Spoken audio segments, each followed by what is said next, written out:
Hey everyone, happy Monday. I hope you guys had a good weekend. Hello, hello. I know I said I was going to stream on Friday, and honestly, I was so beat on Friday, or I was so beat from Thursday because we've been doing a lot of yard work. By the way, we're like almost done with our yard work. But I was so beat up on from Thursday that I I decided not to do the YouTube stream on Friday. Instead, I think I just chilled and we might have finished like Hogwarts Legacy or something like that. I don't know. But hi everyone. I hope you guys had a good weekend. It's been I'm actually excited that it's gonna rain this week for once. Because usually, we had all the weeds in our yard. I didn't want it to rain. But now we have all of our rocks laid out for a little pathway and stuff, and we just need the rain to come down and just to wash all the mud away. But yeah, I'm super excited. Our yard work is pretty much done. Did a lot of shoveling over this past weekend. My back is like really achy, my shoulders, the whole like lower back, upper back, all that area. It's like really messed up. I feel like we just got beat up at the gym or something. Okay, let me make sure this goes out, and we got Discord on there. Very good. And then, oh man, so we have like a lot of things that I want to cover today. We got some more Murdaugh news popping up. And then also, I did want to go back and revisit this other trial that we started watching just a little bit last week. I don't know if you guys have heard of it before, but it's called the Obsessive Ex-Boyfriend Trial with the guy's name is like Zachariah Anderson. A very interesting name, Zachariah. Doesn't it sound like one of those like cult leader names? I feel like that's a perfect cult leader name, Zachariah Anderson. Hi, Jeffrey. How are you doing today? How's it going? Hello, hello. So I wanted to go back to the obsessive ex-boyfriend trial just a little bit. We're not going to watch the entire trial or anything. But what I thought was really interesting was that his daughter testifies against him, and the whole trial is streamed. They don't show the daughter or anything. She's still like a minor. I think she's like 14 or 15 years old. Got different information on that. But I want to revisit some parts of her testimony because her dad, from what she says, is just bat crazy insane. Okay. It's just wild. And I really do feel bad for her. I saw a little bit of some cross examination by the dad's lawyer. And you know what? The daughter gets a little bit spicy. So I did want to watch some of that as well. Hi, Poppy. Hi, Senna. Hi, Sean. Hi, Kathy Alston. Hello, everyone from Michigan. How's the weather in Michigan? The weather in LA this week is, we actually got warm weather for one day. And for once, the place was really hot. But then we're back to getting cold weather, and I'm back in my sweater again. Because I was able to wear a t-shirt when I was streaming on the other platform a couple days ago.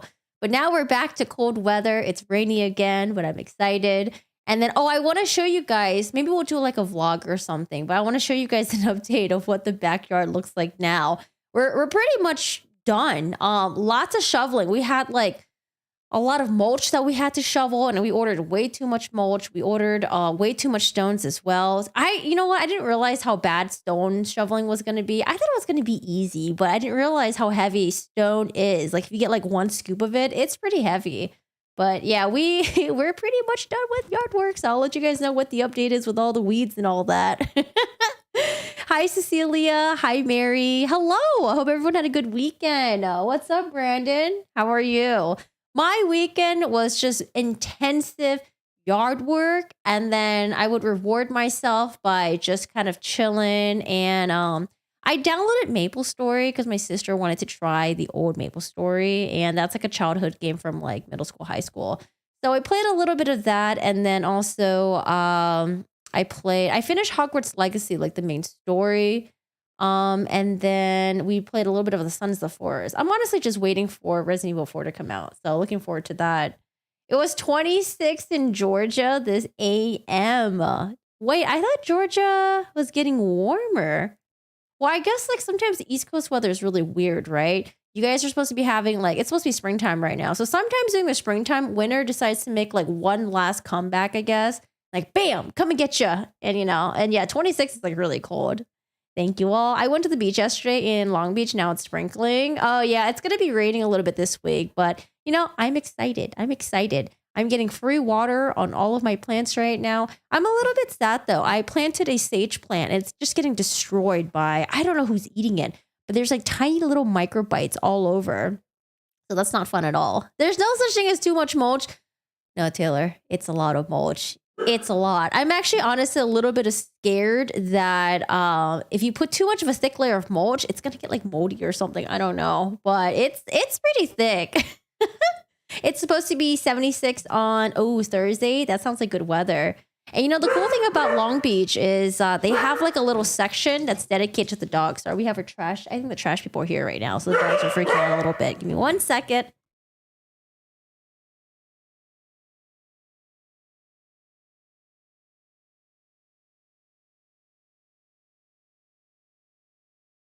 Yeah, the trash people will be gone soon. They're just like, what is that noise outside? What's going on?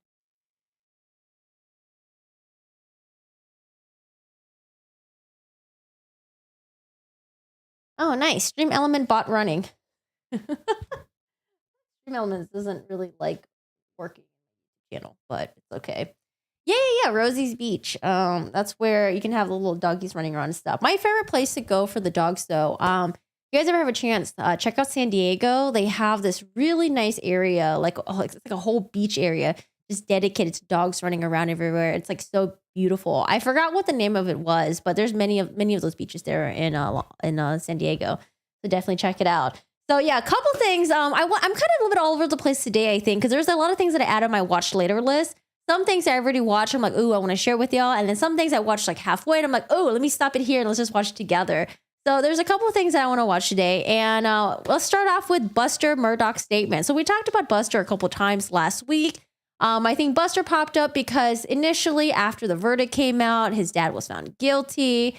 Buster was trying to, lay low with his girlfriend. And I guess there was like paparazzi, has been harassing him. And there's just one creepy picture that we did find of him on New York Times. Was it New York Times or New York Post? New York Post, I think. Where it was like Buster in his house in the kitchen or something. And then there was like a sliver between the two blinds. And like someone just like takes a picture of him, just like uploads it, like on the internet. So that's like really creepy. And then we hear about Buster again because now Buster's girlfriend filed a police report against, I don't know if it's just like a general report against like all reporters or if it's like specifically at that reporter YouTuber, but she files a police report because, she feels like she's being harassed. And she mentioned that there was a reporter that was looking through the windows of her car or something as if trying to find something. So I'm actually kind of surprised that their car is not like garaged or anything. It's just like out in the street. I don't know. This is tough. I feel like if I was them, I maybe move to somewhere a little more isolated or something. Cause that's crazy, having all these people being all up in your business and stuff like that. And I know it sucks to move, but I don't know, man, they might have to. I don't know how long they're gonna have to lay low for. Hi, Ricta, how are you doing today? How's it going? Did his case get reopened? Are you talking about the Stephen Smith case? So I believe they reopened Gloria Satterfield's case and Stephen Smith. Maybe I don't remember. Maybe they yes, they did reopen the case. Yeah. They reopened the case, but they haven't shared with us what evidence they may have found to want to reopen it. I believe they're going to re-exhume Gloria Satterfield's and Stephen Smith's body to see if there's any like examinations or anything they might have missed the first time, I guess. But we have a new statement from Buster Murdaugh, and I guess maybe it's just getting really intensive, really crazy. Maybe he's getting all these. It doesn't really surprise me, right? So the Alex Murdaugh trial is over. And now people who watch like the documentary and they're like so angry about what happened to Stephen Smith. And there's like rumors floating that maybe it was Buster that was involved. We don't have any concrete evidence or anything. It's mostly just rumors and like the doc just has people saying like, oh, Buster may have been involved with Stephen or Buster may have been gay or something like that. But we don't know. It's just, a lot of stuff that was reported on the doc, I think. And I think Law and Crime even reported as well. I don't think they had like anyone that came on to interview that actually said that like, oh my God, Buster is involved because of this, this, and this. But yeah, I don't think there's any there's actually no evidence at all. But we do have a statement from Buster and I do want to read it really quick. So let me read the statement first and then we'll come back to the Law and Crime video because I do want to hear what they have to say about that. So we have WTOC. I'm not quite sure where this is. Oh, we're in Savannah, Georgia. Hey, Savannah, Georgia, 57 degrees over here. 57 degrees. Wait, it's not spring yet? I thought it's officially spring when daylight savings happen. Oh my gosh. Wait, is April spring? Is March considered winter still? Hi, Tim. How are you doing today? Hey, Sam. Tim says, I feel so bad for this whole family. Tim says, SLED is covering up the case and you can only wonder why. Sherry, hello, hello. His name was mentioned 40 times in the investigation, and they never talked to him. You know, I've seen the Netflix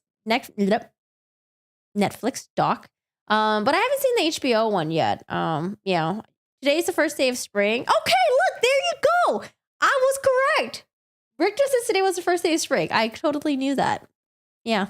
Wait, is it okay? I'm gonna Google this. When is spring? Spring is March 20. Today is literally spring.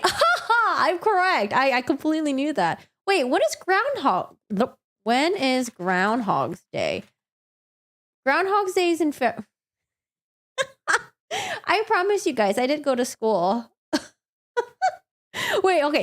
Groundhog's Day is the predictor of how many more weeks of winter and spring, right? Like that's like the folklore on it. Okay, guys, just ignore me. Okay, at least I got the spring. Today's spring. Today's the first day of spring. I promise you I went to school, okay? I just don't remember these things. Oh, it is. Happy spring. Yay, happy spring. Okay, back to this. Whew, we all over the place. All right. Oh, no, Stephen Smith was only 1996. Oh, my God, still a baby. 1996. Oh. Buster Murdaugh released a statement on death of Stephen Smith. Smith family plans to exhume the body. Good. So let's read Buster's statement right here. So before the news conference, actually, hold on a second. Before the news conference, Buster Murdaugh, do you want me to zoom in? Actually, here, let me zoom in. Okay, before the news conference, Buster Murdaugh released the following statement. I have tried my best to ignore the vicious rumors about my involvement in Stephen Smith's tragic death that continue to be published in the media as I grieve over the brutal murders of my mother and my brother. I love them so much and I miss them terribly. I haven't spoken up until now because I want to live in private while I cope with their deaths and my father's incarceration. Before, during, and since my father's trial, I have been targeted and harassed by the media and followers of the story. You know what I kind of think is interesting about this statement is that he makes no mention that he thinks his father's innocent and that the killers are still out there and there's an injustice that his father's in jail. But, you know, Buster probably knows that, his dad fucking did it. Before, during, and since the trial, I have been targeted, harassed by the media and followers of the story. This has gone on far too long. These baseless rumors of my involvement with Stephen and his death are false. I unequivocally deny any involvement in his death, and my heart goes out to the Smith family. I am requesting that the media immediately stop publishing these defamatory comments and rumors about me. Yeah, like so far, we don't have concrete evidence. There's just a lot of really weird things that was kind of going on with the Stephen Smith stuff, right? So, oh, wait, there's a nice little recap right here. I'll just read the recap then. The family of Stephen Smith and their attorneys held a news conference Monday morning. Stephen's mom, Sandy Smith, was joined by attorneys Eric Bland, and we saw Eric Bland. If you guys remember, we were watching, Eric Bland was also on that interview where there was one of the Plier sisters. You guys remember last week we were watching Law and Crime, and one of the Plier sisters was interviewing with, I think, was it with Anjanette? I think with Anjanette, right? Maybe with Anjanette. And Eric Bland was a lawyer on there. And the Plier sisters were the ones that were, defrauded by both Alex Murdaugh and who was that guy again? Oh, yeah, Russell's Feet. So I'm going to call him Russell's Feet. Good catch. Happy spring equinox. Do we have squirrel weeks as well? Funny thing, we just had squirrels. I just had a little squirrel running around in front of my yard just now. I don't know what he's looking for, though. But I got the squirrel here. I have a family of, I think they're doves. I don't know. They make the noise, but they're not like the annoying birds. They're like really pretty. It's like gray and they have like blue bellies or something. But they've been making a little nest, too, in a little outdoor area. But anyways, Stephen's mom, Sandy Smith, was joined by attorneys Eric Bland and Ronnie Richter of Bland Richter Law Firm, who are now representing her. Oh, I'm thinking of Ronnie Crosby. I was like, wait, Ronnie? That name sounds familiar. No, Ronnie Crosby is someone completely different. Okay, this is Ronnie Richter of Bland Richter Law Firm, who are now representing her. Nice. Smith was 19 years old when he died in July of 2015 in a presumed hit and run along Sandy Run Road in Hampton County. The case went cold. I'm glad that Eric Bland is representing them because Eric Bland Dude, he looks like a dude that doesn't play any games. Like when he was on the interview, you can tell that like, even though he wasn't personally defrauded, but he was like pissed for his client. And I feel like, you know, if you have a lawyer like that, someone that's really going to vouch for you and, you know, I don't know, like really go gung ho for you. Feels like it's going to be a good feeling. According to the report from SC Highway Patrol, the Murdaugh name was mentioned multiple times while they're investigating the death. The investigation into his death was reopened on June 22nd, 2021, due to evidence found during the Murdaugh murder investigation, according to SLED. I mean, what if we find out that it wasn't even Buster that was involved? What if it was just like Alec? You know, who knows? Alec been doing some stuff on the side that, you know, people thought they knew Alec, but they really didn't, right? It sounds like a pigeon. No, it's not a pigeon. It's so cute. Pigeons are ugly. This guy is like cute. They're like, I don't know. They look like they're like light gray and they have a little bit of blue on them. And maybe they're pigeons. Nah, they're cuter than mourning doves. Yeah, I think they're doves. They're like cuter than pigeons. Okay. Hi, Rain. How are you doing today? How's it going? Hello, hello, hello. Oh, Squirrel's probably looking for your sage plant. Lol. I don't know what to do with my sage plant. I think I'm going to pluck it off the ground. I kind of give up because every time I look at my sage plant, I'm getting tryptophobia vibes. There are just little tiny holes everywhere and the leaves are turning black. I think I sprayed some neem oil because I wasn't sure if there's like, maybe it's like aphids or something that are just munching on it. But I sprayed some neem oil. You know, I hear that it's okay to use that. It's organic and neem oil works for a lot of other stuff. So I've been spraying neem oil on it. But yeah, he's just dying. I don't know.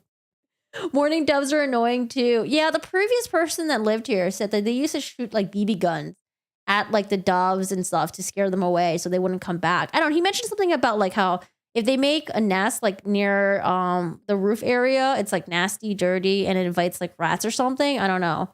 So I don't know. I mean, I feel like it doesn't take that long for them to lay their eggs, right? They lay their eggs and once they're done, you just clean it up, right? I don't know. I'm just leaving them be. But the previous person that used to live here as well used to shoot the BBs at the cat to scare them away. But I don't know if he shot towards the cat or really at the cat. But yeah, the person was kind of interesting. But anyways, Bland and Richter say they're planning to petition the court to have his body exhumed and to bring in experts to help with the investigation. Good.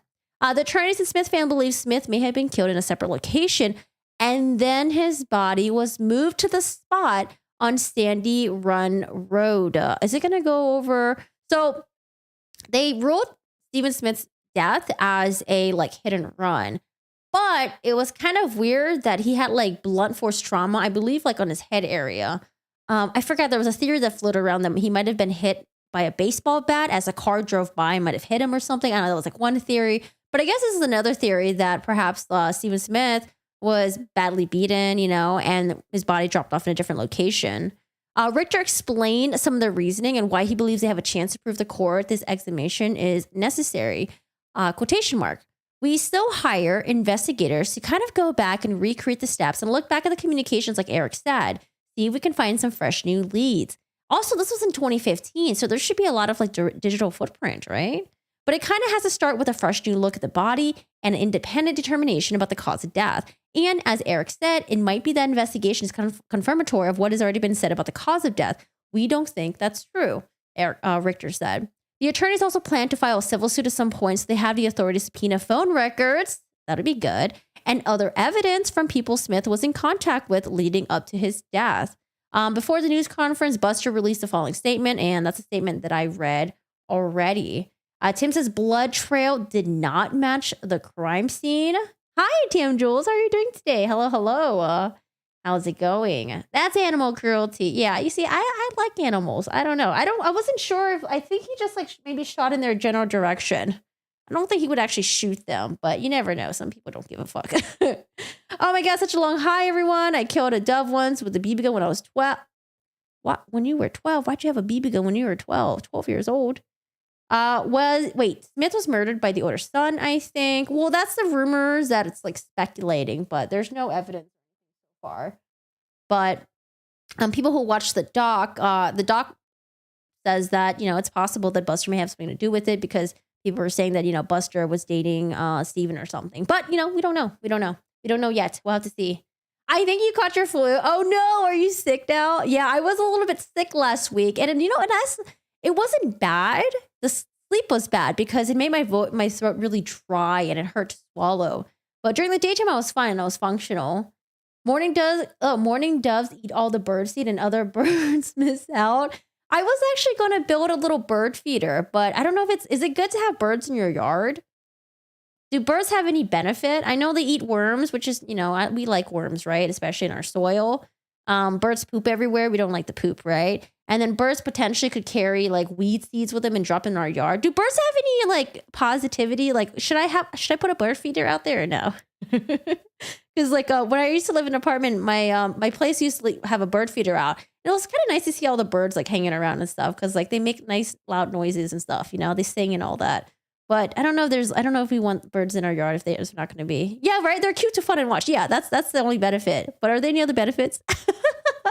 Especially if I have like plants and all that stuff. They need to pull up the text history. They've been having a secret relationship according to. Wait, Steven's sister said that?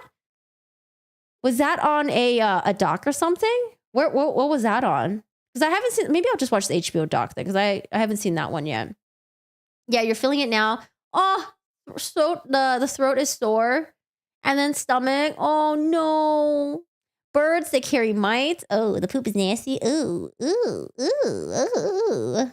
We need to take our feeders down because bears are waking up. I don't have bears in my area, but we do have a lot of coyotes. The coyotes be singing at night sometimes. But yeah, we got a lot of coyotes here, and apparently, if you live more south, you might get a mountain lion that comes in and out at times. Okay, so birds are very important pollinators of the wildflowers throughout the world. In the continental U.S., oh no, we get hummingbirds. Hummingbirds are fine. The hummingbirds, they fly around everywhere. I love those guys. But I don't know, hummingbirds, do they eat like bird seeds?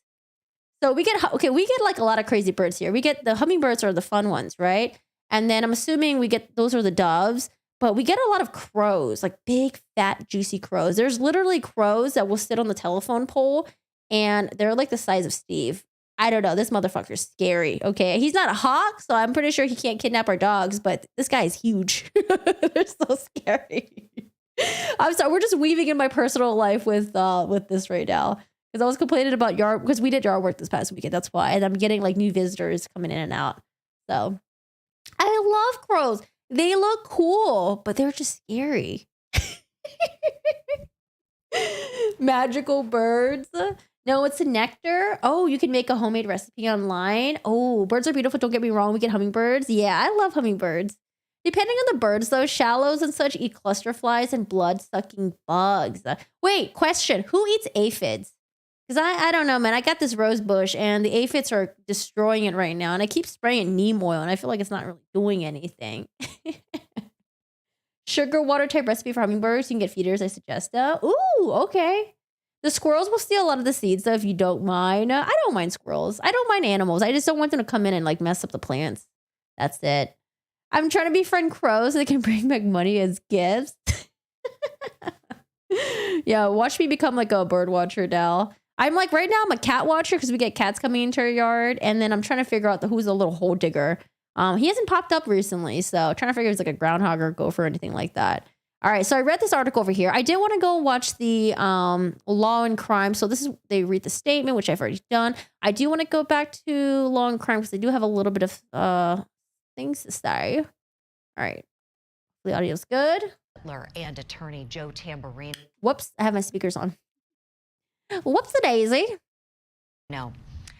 Dr. Laura, tell us, behind the scenes, what might be going on in terms of the reopening of the death investigation? Yes, tell us, Dr. Laura. Smith's killing. Sorry, Julie. So the death investigation into Stephen Smith is going to require his body to be exhumed. Wait, it says Dr. Laura Petler, forensic criminologist. Okay, I just want to see. And anytime there's an exhumation involved with in a case like this, first of all that has to be documented very thoroughly, that all the steps are being taken to ensure that it's the right body that's being removed, so on and so forth. Then it goes for autopsy. So I don't know about the first autopsy and can't speak to that, but the second autopsy, a lot of that is going to depend on how well the body is preserved, how much information they can get post-exhumation. And I've been involved in cases like this where we've had to go back and look at victims who have been exhumed. And at autopsy, we're trying to take measurements, we're trying to take other information from the body that might not have been collected at the beginning, because that's really the only reason that you want to exhume a body. So from the standpoint of, Man, it's going to be tough because it's been like 8 years since this incident happened. So I know as more time goes by, you probably lose more and more evidence.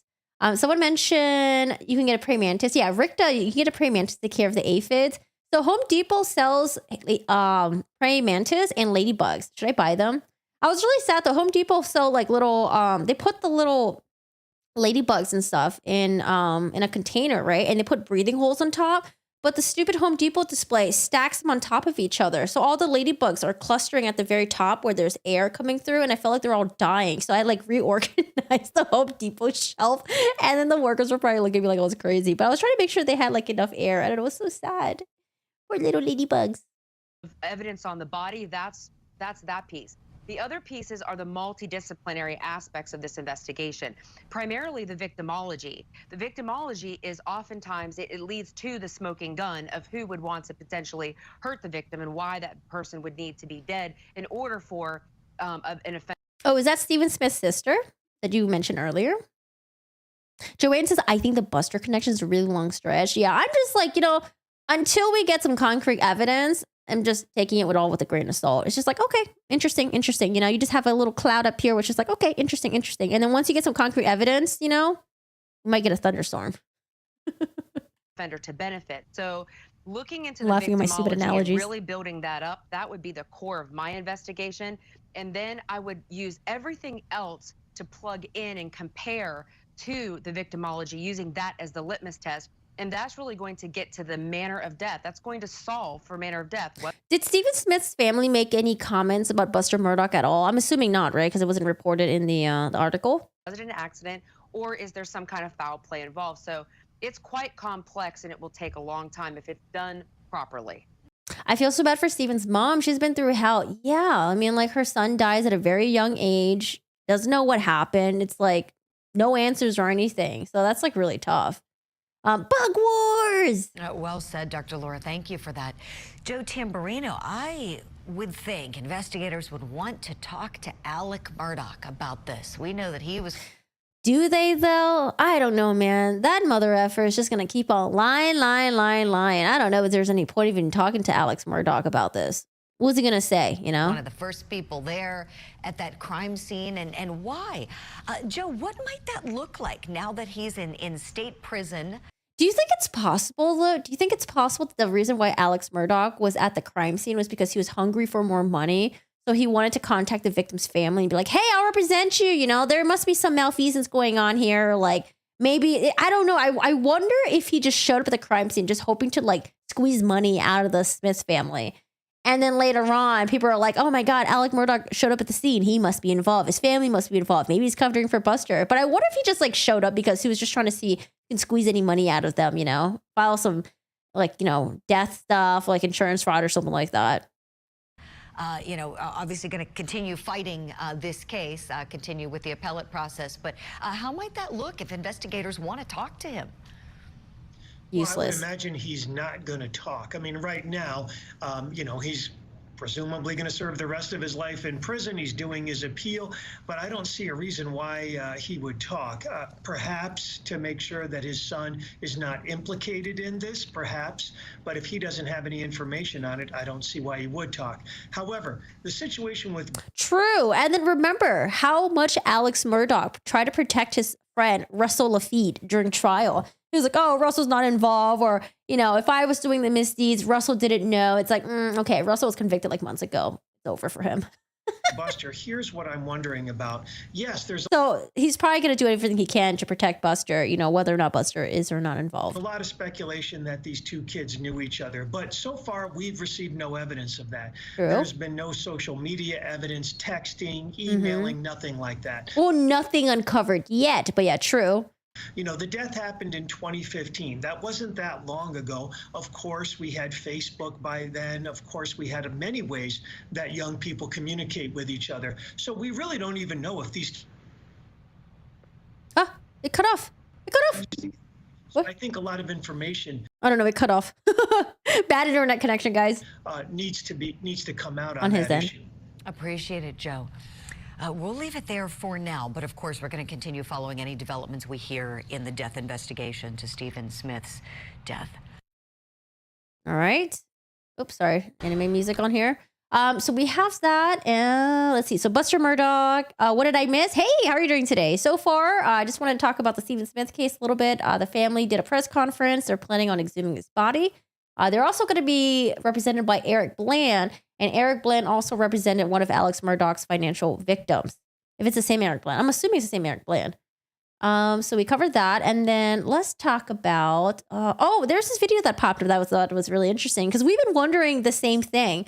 Court TV made a video called "Where is Maggie's money?" and we're like, yeah, where is Maggie's money? What happened to the Murdaugh money? Where did all that money go? And a lot of people think that either, maybe Alec did spend it all on drugs.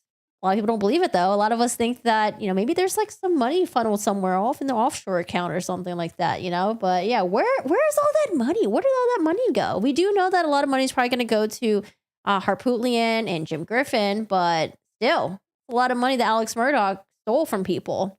So I want to watch this court TV video with you guys. In your relationship with her. She was just as beautiful. Oh God, this still makes me like, there's something so off about this, Like, I don't know. So Jim Griffin's like, what's your relationship with Maggie like or something? Here, let's just watch the whole thing. Tell this jury about Maggie and your relationship with her. She was just as beautiful.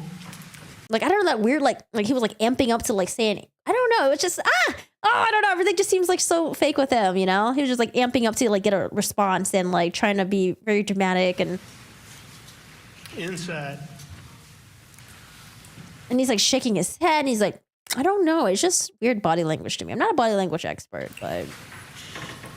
As she was outside. I mean, she threw herself into her boy's life. I mean, Yeah, and you murdered her. She never took not working for granted. I mean, she might not have worked, but I promise you, she worked. And she worked to make sure me and Paul and Buster had everything. Alec Murdaugh talking about Maggie, the woman he murdered. Oh no, I ran out of water. The woman who gave birth to his 2 children. Mm-hmm. The woman who, I believe, owned the Moselle property. How about that? But when she died, Yeah, the property is under her name. everything's transferred, I guess, to Initially, though, I think like 6 months before Maggie's death, I think the Moselle property was under, if something were to happen to Maggie, it would go to her sister, the one who testified, Marion Proctor. I think this was like half a year before she died. And then in December, they decided to change it from the sister to Alex Murdaugh. And the sister was like fine with it, apparently. I don't know. I remember reading that somewhere. Alec, and now the whole Moselle property being sold for millions of dollars. So where's all this money now going? Who's getting the money? John Marvin and Randy are the executors of the estate now. I wouldn't be surprised if he's actually sad about the death of his loved one. That's what I was saying too, Black Pope. Initially, when I was watching the trial, I was like, yeah, I mean, I'm sure he's sad that he did it. But I don't know, man. The more I kept watching, I'm like, I don't know. I don't know, man. This guy was just reeking of evil.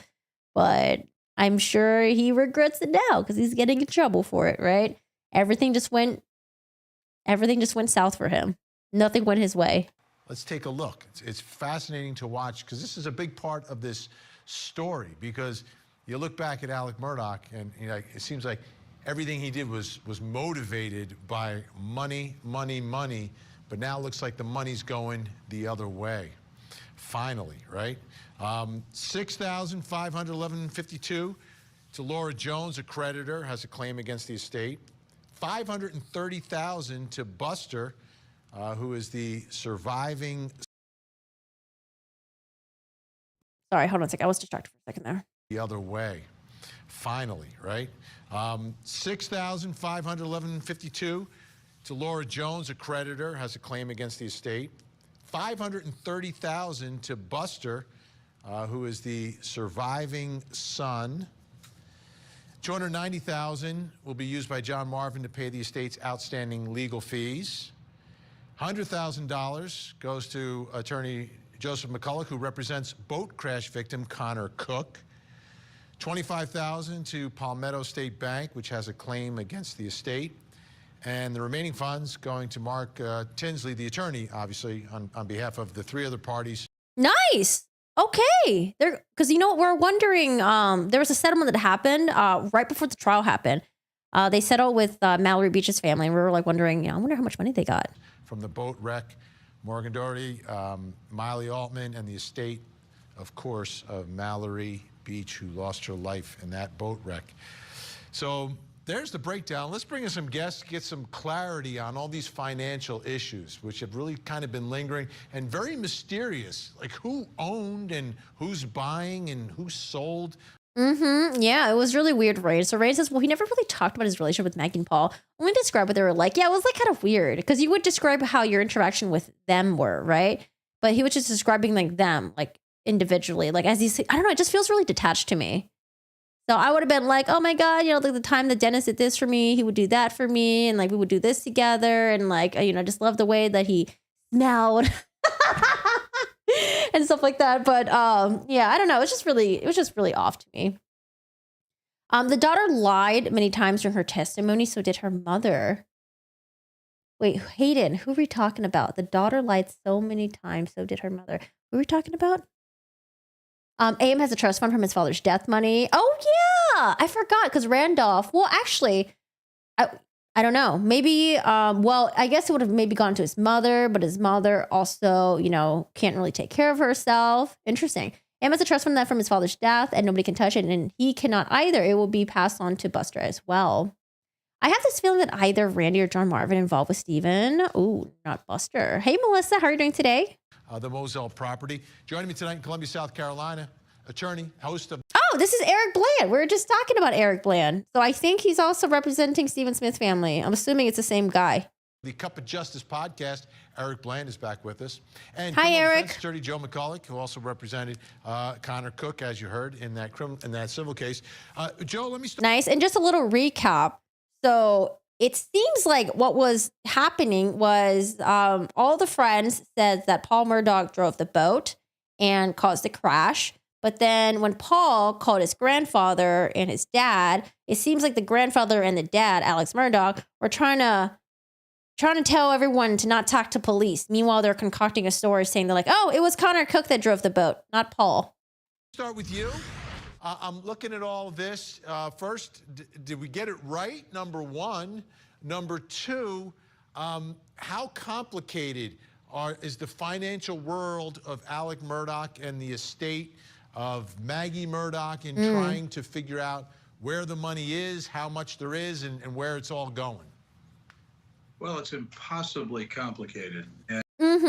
So Tam Jewell says John Marvin is Alec Murdaugh crime scene cleanup man. Yeah, so it was kind of weird too that John Marvin. So there was a couple things weird with John Marvin, but we don't have any proof or anything like that. So John Marvin is the youngest of the Murdaugh brothers. So it's Randy, the oldest, the one that works at the law firm and is a partner with Alec Murdaugh.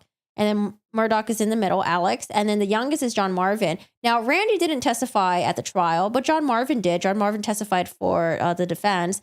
Randy Murdaugh, actually, he stopped showing up at trial towards the end. And I think Randy knew that, it was because Randy knew that his brother did it, right? But then afterwards, there was an article that came out after the verdict where, Randy does allude that like, oh, my brother knows more than what he leads on about the murders. But yeah, so a couple interesting things about John Marvin that was mentioned in the Netflix documentary. One was that John Marvin showed up at the boat crime scene and towed the boat away, and it was still like a live crime scene or something like that. I don't know. Like people were just like, oh, that's kind of weird, because like Mallory Beach's family weren't allowed to go to the crime scene, but they allowed the Murdaughs to go to the crime scene, and it was kind of weird. Number two was that apparently during the Stephen Smith, I don't know, I keep getting different information though. After the Stephen Smith accident or incident, I I could have sworn that I heard someone say that it was John Marvin that was at the crime scene asking if the families wanted representation, asking if the family wanted representation. But then later on, I read somewhere that was Randy, and now I'm hearing that was Alec Murdaugh. So it was like, were all three of them there? John Marvin's at the beach scene too. Yeah, I don't know. I'm still a bit, I don't know. I mean, maybe what happened was, okay, so with the boat explanation, right? So maybe the crime scene has already been processed, right? Because, maybe they, from what we heard from the other crime scene with Alec, with Maggie and Paul, that crime scene was processed in a freaking couple of hours and they were already able to clean up and everything. So maybe at the boat incident, the crime scene was already processed. And then John Marvin was trying to help his family out because, Alec, Grandpa, Paul, they have their own shit to deal with. So maybe John Marvin was just trying to help the family and be like, hey, I'll be the one to go by there and pick up the boat and take it away or something. So maybe that's what happened. We're giving him benefit of the doubt. But then with the Stephen Smith one, I'm just getting confused because I don't know who actually was at the murders, who was actually at the crime scene. That was Randy, Stephen mom stated. Okay. Yeah, because now I'm just getting it all mixed up. Yeah, he was in that one too. He cleaned up after Paul's death. And yes, I think it was Randy and Alex. I think Randy was the first person to call Stephen Smith's mom after his death. Which is kind of weird, right? Like, why would Randy? Because I did hear that, like, one of the Murdaugh brothers reached out to the Stephen Smith family, was like, hey, if you need representation, like, let us know or something like that. Based on the graphic you just put up, we, on behalf of Connor Cook, agreed to the resolution of the sale of the Moselle property, and my client will receive some of those funds. Also, another thing I want to point out, because right now they're talking about, divvying up the Moselle estate and stuff like that, and the funds from it. So remember when Mark Tinsley testified, right? Mark Tinsley was the one that represented Mallory Beach's family and the boat victims. And Mark Tinsley was in negotiations with Alec Murdaugh, and Alec Murdaugh was like, I have no money. I can't pay anything. And he's like, well, what do you got? Like, you must be able to scrounge up something. And Alex Murdaugh was like, I don't know. Maybe I can scrounge up, like, what is it, like $100K or something? That required the agreement of a number of parties, creditors, and lawsuits. But, the big question is where all the money went. It didn't go to opioids. And we may never know. We may ultimately find out. But it's one hell of a convoluted mess. And the estate and the lawyers handling the estate for Maggie certainly have their work cut out for them. So just so we understand, like, this was from the estate of Maggie Murdaugh because she was the one that actually owned the Moselle property. Tam Jewell says no cops had not investigated the boat. He took it away too fast, and he's a lawyer. He should know not to tamper with the crime scene. Wait, really? Where did you hear that from? Maybe I had to the Netflix doc I watched when I was like kind of like half sleeping. Maybe I missed all that. Alex was adamant that he didn't steal from Randy during his testimony. But yeah, apparently I thought Alec did. I don't remember. But I remember hearing about the check thing, how they were saying how everyone, well, I don't know. I guess it's another thing for Alec to be like, oh, hey, I'm the only one telling the truth and everyone's telling lies about me, right? I don't know. I think Randy believed it because, after that testimony, I think that was when Randy stopped showing up. Eric Bland, looking at the complicated, convoluted world of Alec Murdaugh, do you think there's hidden money somewhere? Yeah, I don't know if it's buried in the ground, in the woods, if it's in some offshore account, or somebody else is holding it. Do you think there's money somewhere else, or is it just the sale of Moselle for $3.7 million and some cars, and I don't know what else he has. I don't know. I heard that he had like a some sort of like a mini private island or something.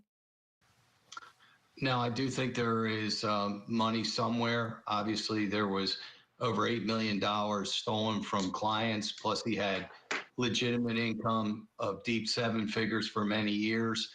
The claim against Maggie was for negligent entrustment and negligent supervision. Excuse me.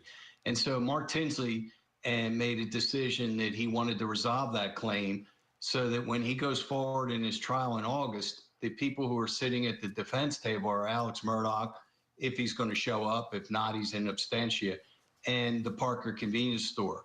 as a judgment creditor, my clients had to give their consent for this settlement to go through because we hold a $4.3 million judgment. The Satterfields do. Oh, the podcast that you guys were all talking about, right? So I haven't it's listened to our that one yet. anticipation that we're going to get some money. There's going to be a pool of money that the receiver is going to set aside for victims. And then victims are going to petition for their pro rata share. Now, some victims have gotten paid more money. Obviously, the Satterfields have recovered in excess of $7.5 million.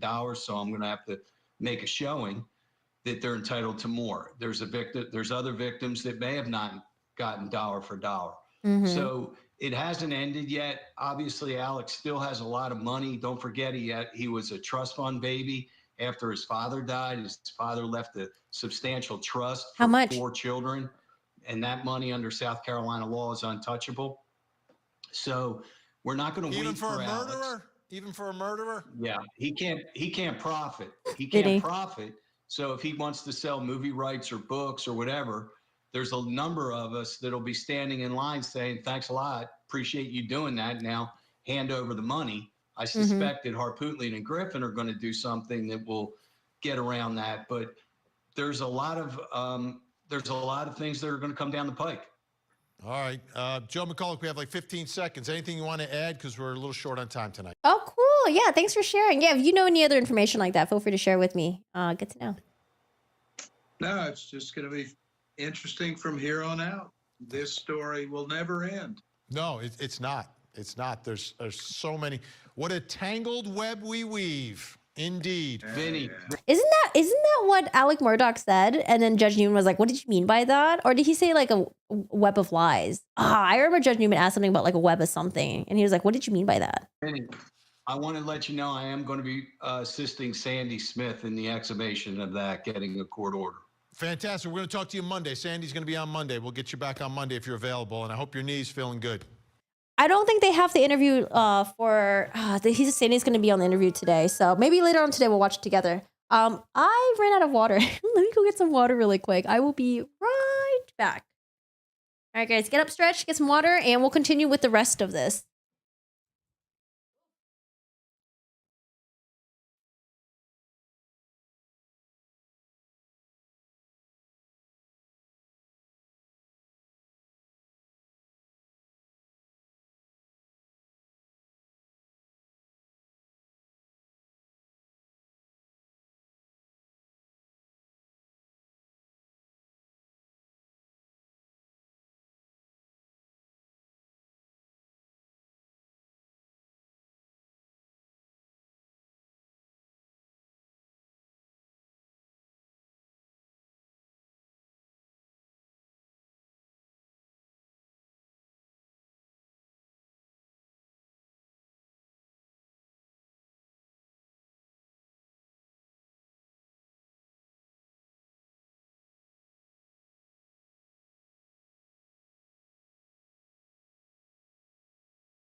She have pants on. Hey, you might have retracted your message, but I can still see it. You think John Marvin, Buster? Yeah, I mean, it's definitely family members hiding money or like someone who is can't close this.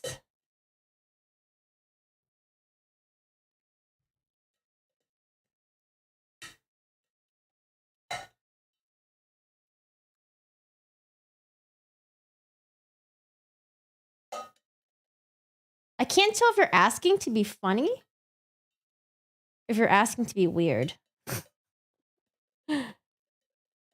shit, I can't. Is this the wrong cap for this? Hold on a second. Why is this not working? What's up, Bleep? How are you doing today? How's it going? Now that's a whole different question. Do we have legs? Streamers got legs. Oh, why am I struggling so much? Can you hear this? Sorry. Okay, I got it. I got it. You're eating a late lunch. What you eating? What you got over there? I had Indian food last night. Oh God, good. I had what do we have? We had samosas filled with some potatoes and some peas. It was delicious. And then got butter chicken, I think. Butter chicken. But it had bone in it though. Like when I eat chicken, I don't want there to be bone. I just want it to be like chunks so I can just like swallow it whole, you know? I don't have to worry about the bones in there. And then I got the biryani, lamb biryani, some butter, garlic, naan bread. Ooh! And yeah, it was really good. Wait, I thought I ordered a mango lassi. Did they forget to give us our mango lassi? Now I'm just thinking about it. Chili cheese dog with jalapenos. That sounds good. Sounds delicious. Biryani. I order biryani now because you know. Oh, are we back yet? Sorry, my I don't know. My Discord's been a little bit weird. I think something's up with the YouTube connection. This only happens to me when I stream on YouTube. Never when I stream with on Twitch or something. Yeah. Hi guys, am I back? Type 1 in chat if you can see me or hear me. 1 in chat if you can see or hear me. No. Okay, so we covered Buster's statement regarding Stephen Smith. We covered the Murdaugh family and the Moselle estate and where the money's going to be going. What was the other thing that I wanted to watch with you guys? Are we done with the Murdaugh stuff? There was 2 things that I wanted to watch that was with the Murdaugh stuff, but they're a little bit longer. Wait, actually, I do want to watch this because you guys kept mentioning this to me a couple times about some sex worker allegations against Alex Murdaugh. Okay, yeah. So Law and Crime interviewed her, and let's see what she has to say. Because I actually haven't really heard too much about the story, only from what you guys told me. But I haven't read any articles, watched any videos, or anything like that. Hey, I can see and hear you. Okay. Wonderful. Great. This one says, violently choked. Sex worker claims Alex Murdaugh abused her during drug-fueled tryst. I was pinned down to the bed by my throat with both hands. That is a woman named Lindsay Edwards making a claim about a violent sexual encounter she claims to have had with Alec Murdaugh many years ago. Oh, no, actually, I think she interviews with Fit News, but I think they interview Fit News. Does that sound confusing? I think the sex worker had an interview with Fit News, and then I think Law and Crime, they are interviewing Fit News. Okay, because I got to the very beginning of this, and I wanted to wait with you guys to watch the rest. I'm Anjanette Levy, and welcome to Hi, Anjanette. Sidebar Podcast. Lindsay Edwards has only granted one interview about this claim she makes about Alec Murdaugh. I love Law and Crime, but they need to get their audio in check. I don't know who's uploading these damn videos, but when they upload these videos, the audio is so low. It should be fine for people who are wearing headphones, but if you're like me and you watch streams on speaker, it might be a little bit low. Let me see. Let me scroll through to see if it gets louder. So for me, that was one of the most important things that we were able to. Okay, it's just low overall. Let me do a volume boost really quick. Dude, I love Law and Crime, but please fix your audio. It's so low. I'm Anjanette Levy, and welcome to Law and Crime's Sidebar Podcast. Lindsay Edwards has only granted one interview about this claim she makes about Alec Murdaugh. She is a former sex worker. She granted that interview to an outlet called Fitz News last year, and Fitz News has. It's like still low. I'm trying to boost it as much as I can. Hold on. If I boost it too much, sometimes it gets really covered the Alec Murdaugh case and the saga extensively. I reached out to representatives of Alec Murdaugh. I don't know. It's not working. The audio. It's going to be red territory now. Let's try this. Murdaugh about this claim and have not yet heard back. I've gotten no response. Joining me to discuss these allegations is Will Folk. Okay. All right. Sorry. I boosted up a little bit, but it's just really low. I have captions on too, so we can read the captions together. Levy, and welcome to Law and Crime Sidebar Podcast. Lindsay Edwards has only granted one interview about this claim she makes about Alec Murdaugh. She is a former sex. I'm sorry to interrupt, but this picture is just perfect. Alec is like, I'm screwed. Jim's like, well, buddy, I told you not to testify. Harpootlian's like, hey, we still got another shot at this. Worker. She granted that interview to an outlet called Fitz News last year, and Fitz News has covered the Alec Murdaugh case and the saga extensively. I reached out to representatives of Alec Murdaugh about this claim and have not yet heard back. I've gotten no response. Love this picture too. Jim's like, God damn, we are screwed. Harpootlian just looks angry as always. Joining me to discuss these allegations is Will Folks. He's the founding editor of Hi, Will. News, and he interviewed Lindsay Edwards last summer. Will, welcome to Sidebar. Thanks for coming on. Thank you for having me. I appreciate it. Will, how did you verify Lindsay Edwards' story? How did you vet it to the best of your ability? Absolutely. We did a lot of work prior to having Lindsay come on camera. We did a number of different pre-interviews with her, and we also did a number of different research efforts to check out aspects of her story. And what we were able to find out, a couple things. Number one, we were able to put her where she said she was when she said she was there. Okay. Obviously, the first thing you do, you want to make sure, okay, were they in a position fact to checking see what they claim to have seen? Mm-hmm. So for me, that was one of the most important things that we were able to verify right off the bat. And then I think the second most important thing was she had information about another party goer who was at this event. And there was no way she could have known this information unless she had been in the position that she claimed to be in. So. What is this like event? You guys, sorry, going back a little bit. After the Depp Heard defamation trial, oh man, what's that person's name?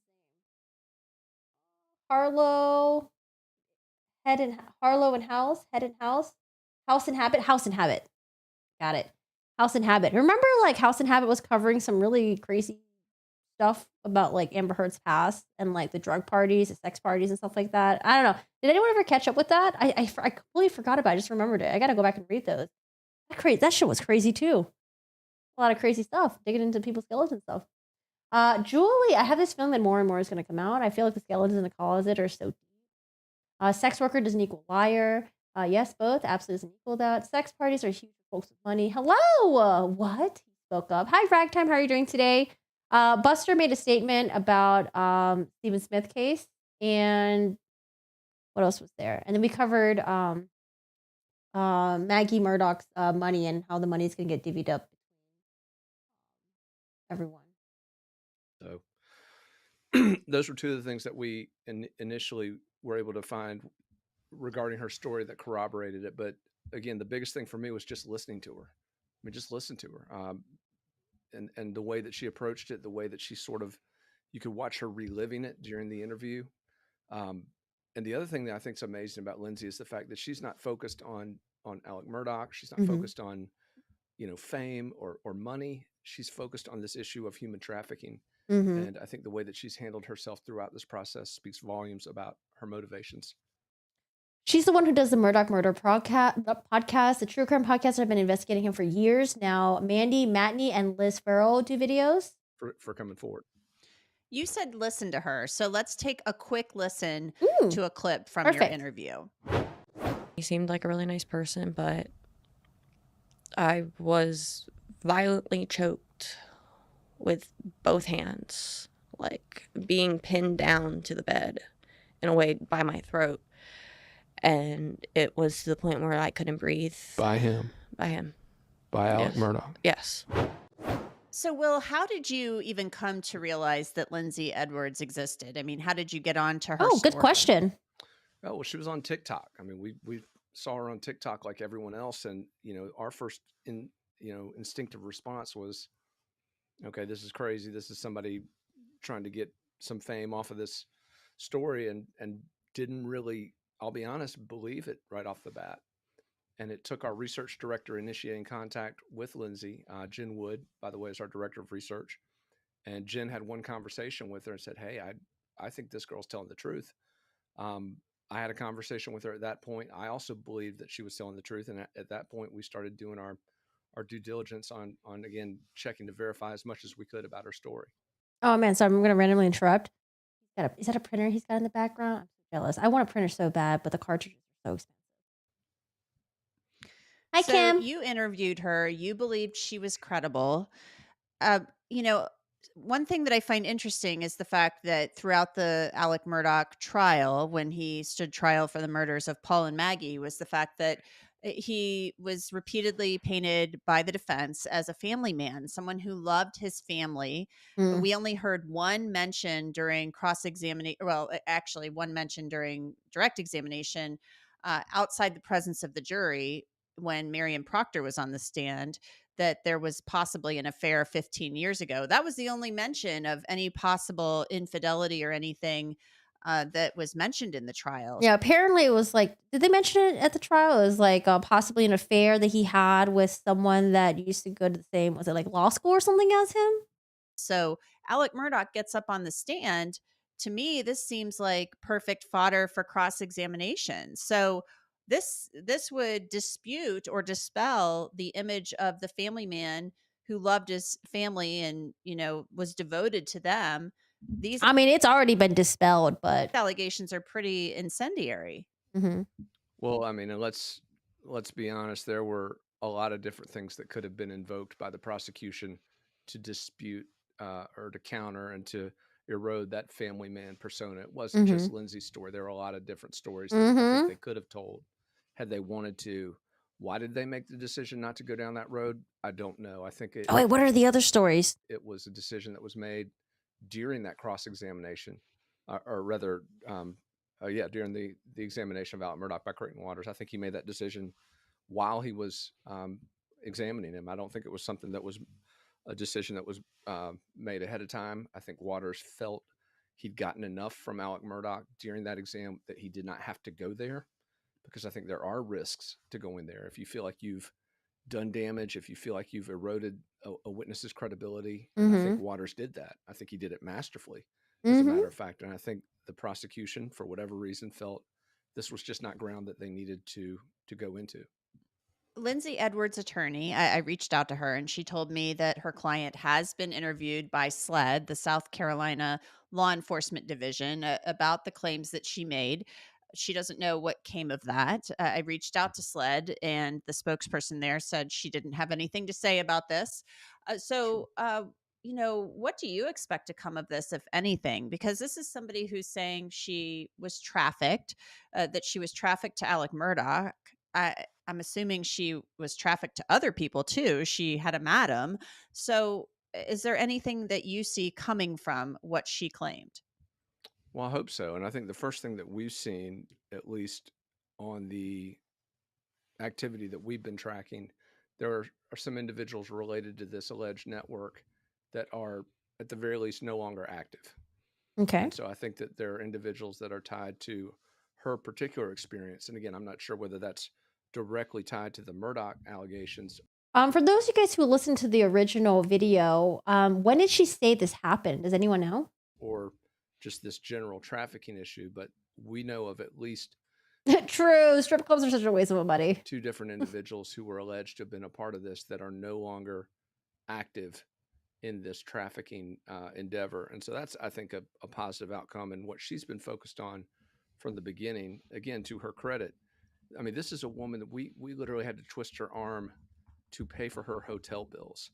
She didn't want any money, wouldn't let us pay for food, didn't want us to even, we literally twisted her arm to just say, look, we're at the very least going to pay for your hotel bill. So it's not Mhm. money she wanted. It's not fame, or she'd be doing a ton of interviews right now. In fact, Mhm. Fox News did their big story based off our interview. She declined to interview with them. We were trying to get her to sit down with some of the Netflix folks that have, I think, done the best job of any group covering this Murdaugh thing. I don't know if she'll do that. What are his thoughts about the HBO one? But with her, it is all about those networks, about those, like you said, the madams, the enforcers. Yeah. So like Julie Miller says, like, I think in the Netflix doc, they mentioned Paul joked around having sex workers come through the plane on their own airport. I remember like, I think some of the friends said that, right? Like Paul said like he had, his family had like a little airstrip, private plane thing. And like they would traffic drugs. And like, I think I slightly remember the sex worker comment as well. The people who are responsible for trafficking these girls. And again, a lot of folks say, oh, well, you got paid. It's not really trafficking. Well, Was it Anthony? if it's not a consensual situation, I think the financial component of it, you have to look at through a different lens. If you're forced to. Oh no. Hi, am I back? Okay. Yeah, I don't know. This only happens when I'm on YouTube.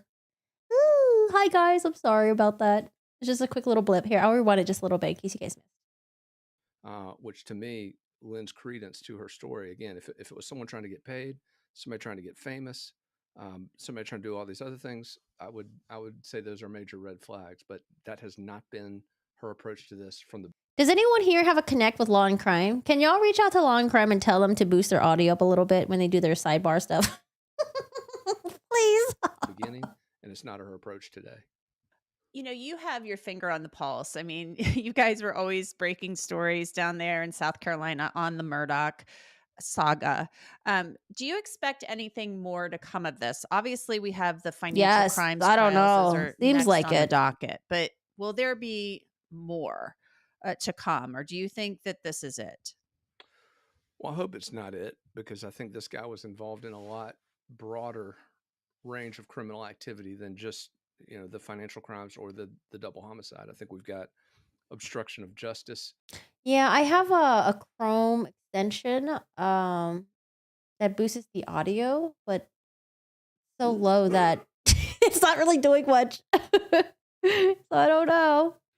Not only in regards to the boat crash and the wrongful death lawsuit, which really unraveled the Murdaugh dynasty.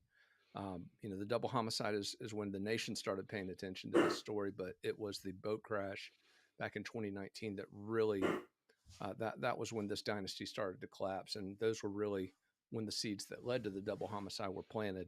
So you've got obstruction of justice related to that case. You've got drug charges against Alec Murdaugh, and obviously you've got these nearly 100 financial charges that are pending. Obviously, we are going to see the financial crimes next, particularly the ones involving the former Murdaugh housekeeper, Gloria Satterfield. And so I think that'll be the first new case out of the gate as it relates to the financial crimes. But there's so much here. And again, in addition to everything I just mentioned, we've got institutional corruption. We've got the judges who were joined at the hip with the Murdaughs during the nearly. Oh God, is that Alec when he was younger? Alec, his dad, granddad? The Murdaughs of Hampton. Century where they exercised this Is that Alec? almost medieval control over this 14th Judicial Circuit. It was literally their fiefdom. And so I think you've got a lot of judges who've got some questions to answer as it relates to their dealings with the Murdaughs. And what about the? Oh, okay. Because I was like, okay, that's his dad, grandpa, and great grandpa. Because I did see a picture of Alec Murdaugh, but he looked more like square. Like his head looked more like rectangular. Drug charges with cousin Eddie. I mean, he's accused of running a drug conspiracy. I have a question. Cousin Eddie is related. How? Like, how is cousin Eddie and Alec Murdaugh related? Like, where's we have a family tree? Maybe we should make a family tree or something. Like, cousin Eddie. Oh, he's a distant cousin. Okay, he looked like a swamp cousin. With cousin Eddie and laundering the money, or at least having cousin Eddie help him launder money. So, I mean, he's accused of being a drug dealer. He's a distant swamp cousin. Well, he is, and he's also accused apparently of being the worst drug dealer in human history because he's apparently gotten no money. He's always having to go out and borrow, beg, or steal to pay these bills. So, most drug dealers, you've got. Yeah, what is cousin Eddie? What is he doing with his money? I did hear that cousin Eddie does live a lavish life, though. So you think he just like spends all the money on like house, nice cars, clothes, and stuff like that? The problem of too much cash, you got to find somewhere to put it. And so I think that Alec Murdaugh's, what happened to the money is going to be a big question as these the next round of criminal trials starts to play out. But I think the other thing we got to look What, like the Targaryens? Oh Lord. Except instead of like the white hair, you got the red hair. at when it comes to the drug charges, if you remember during the double homicide, there was all this discussion of Maggie Murdaugh finding pills, but it wasn't just a handful of pills. She was finding bags of pills, and these weren't just typical buy off the street pills. This was pharmaceutical grade opioids, which means that there's no risk or substantially reduced risk of getting a hot pill, of getting a pill laced with fentanyl. You buy on the street, that's a major concern. You don't know what you're getting. But the pills Alec Murdaugh had, pharmaceutical grade opioids. So again, a lot of puzzle pieces we still haven't put together yet. But we were the first news outlet to really dig on the drug angle back in the fall of 2021. We've been continuing to pursue it. Nice. And continue. Oh no, it's going down again. Oh, very connected. Okay. I have a question though. When it goes down, is it just like for 1 second and then comes back up? Appreciate that. And that's it for this edition of Law and Crime Sidebar Podcast. You can Oh, this has been going on all weekend on lives? I wonder if this has been happening because Dennis also streams on YouTube as well. Let me ask if it happens.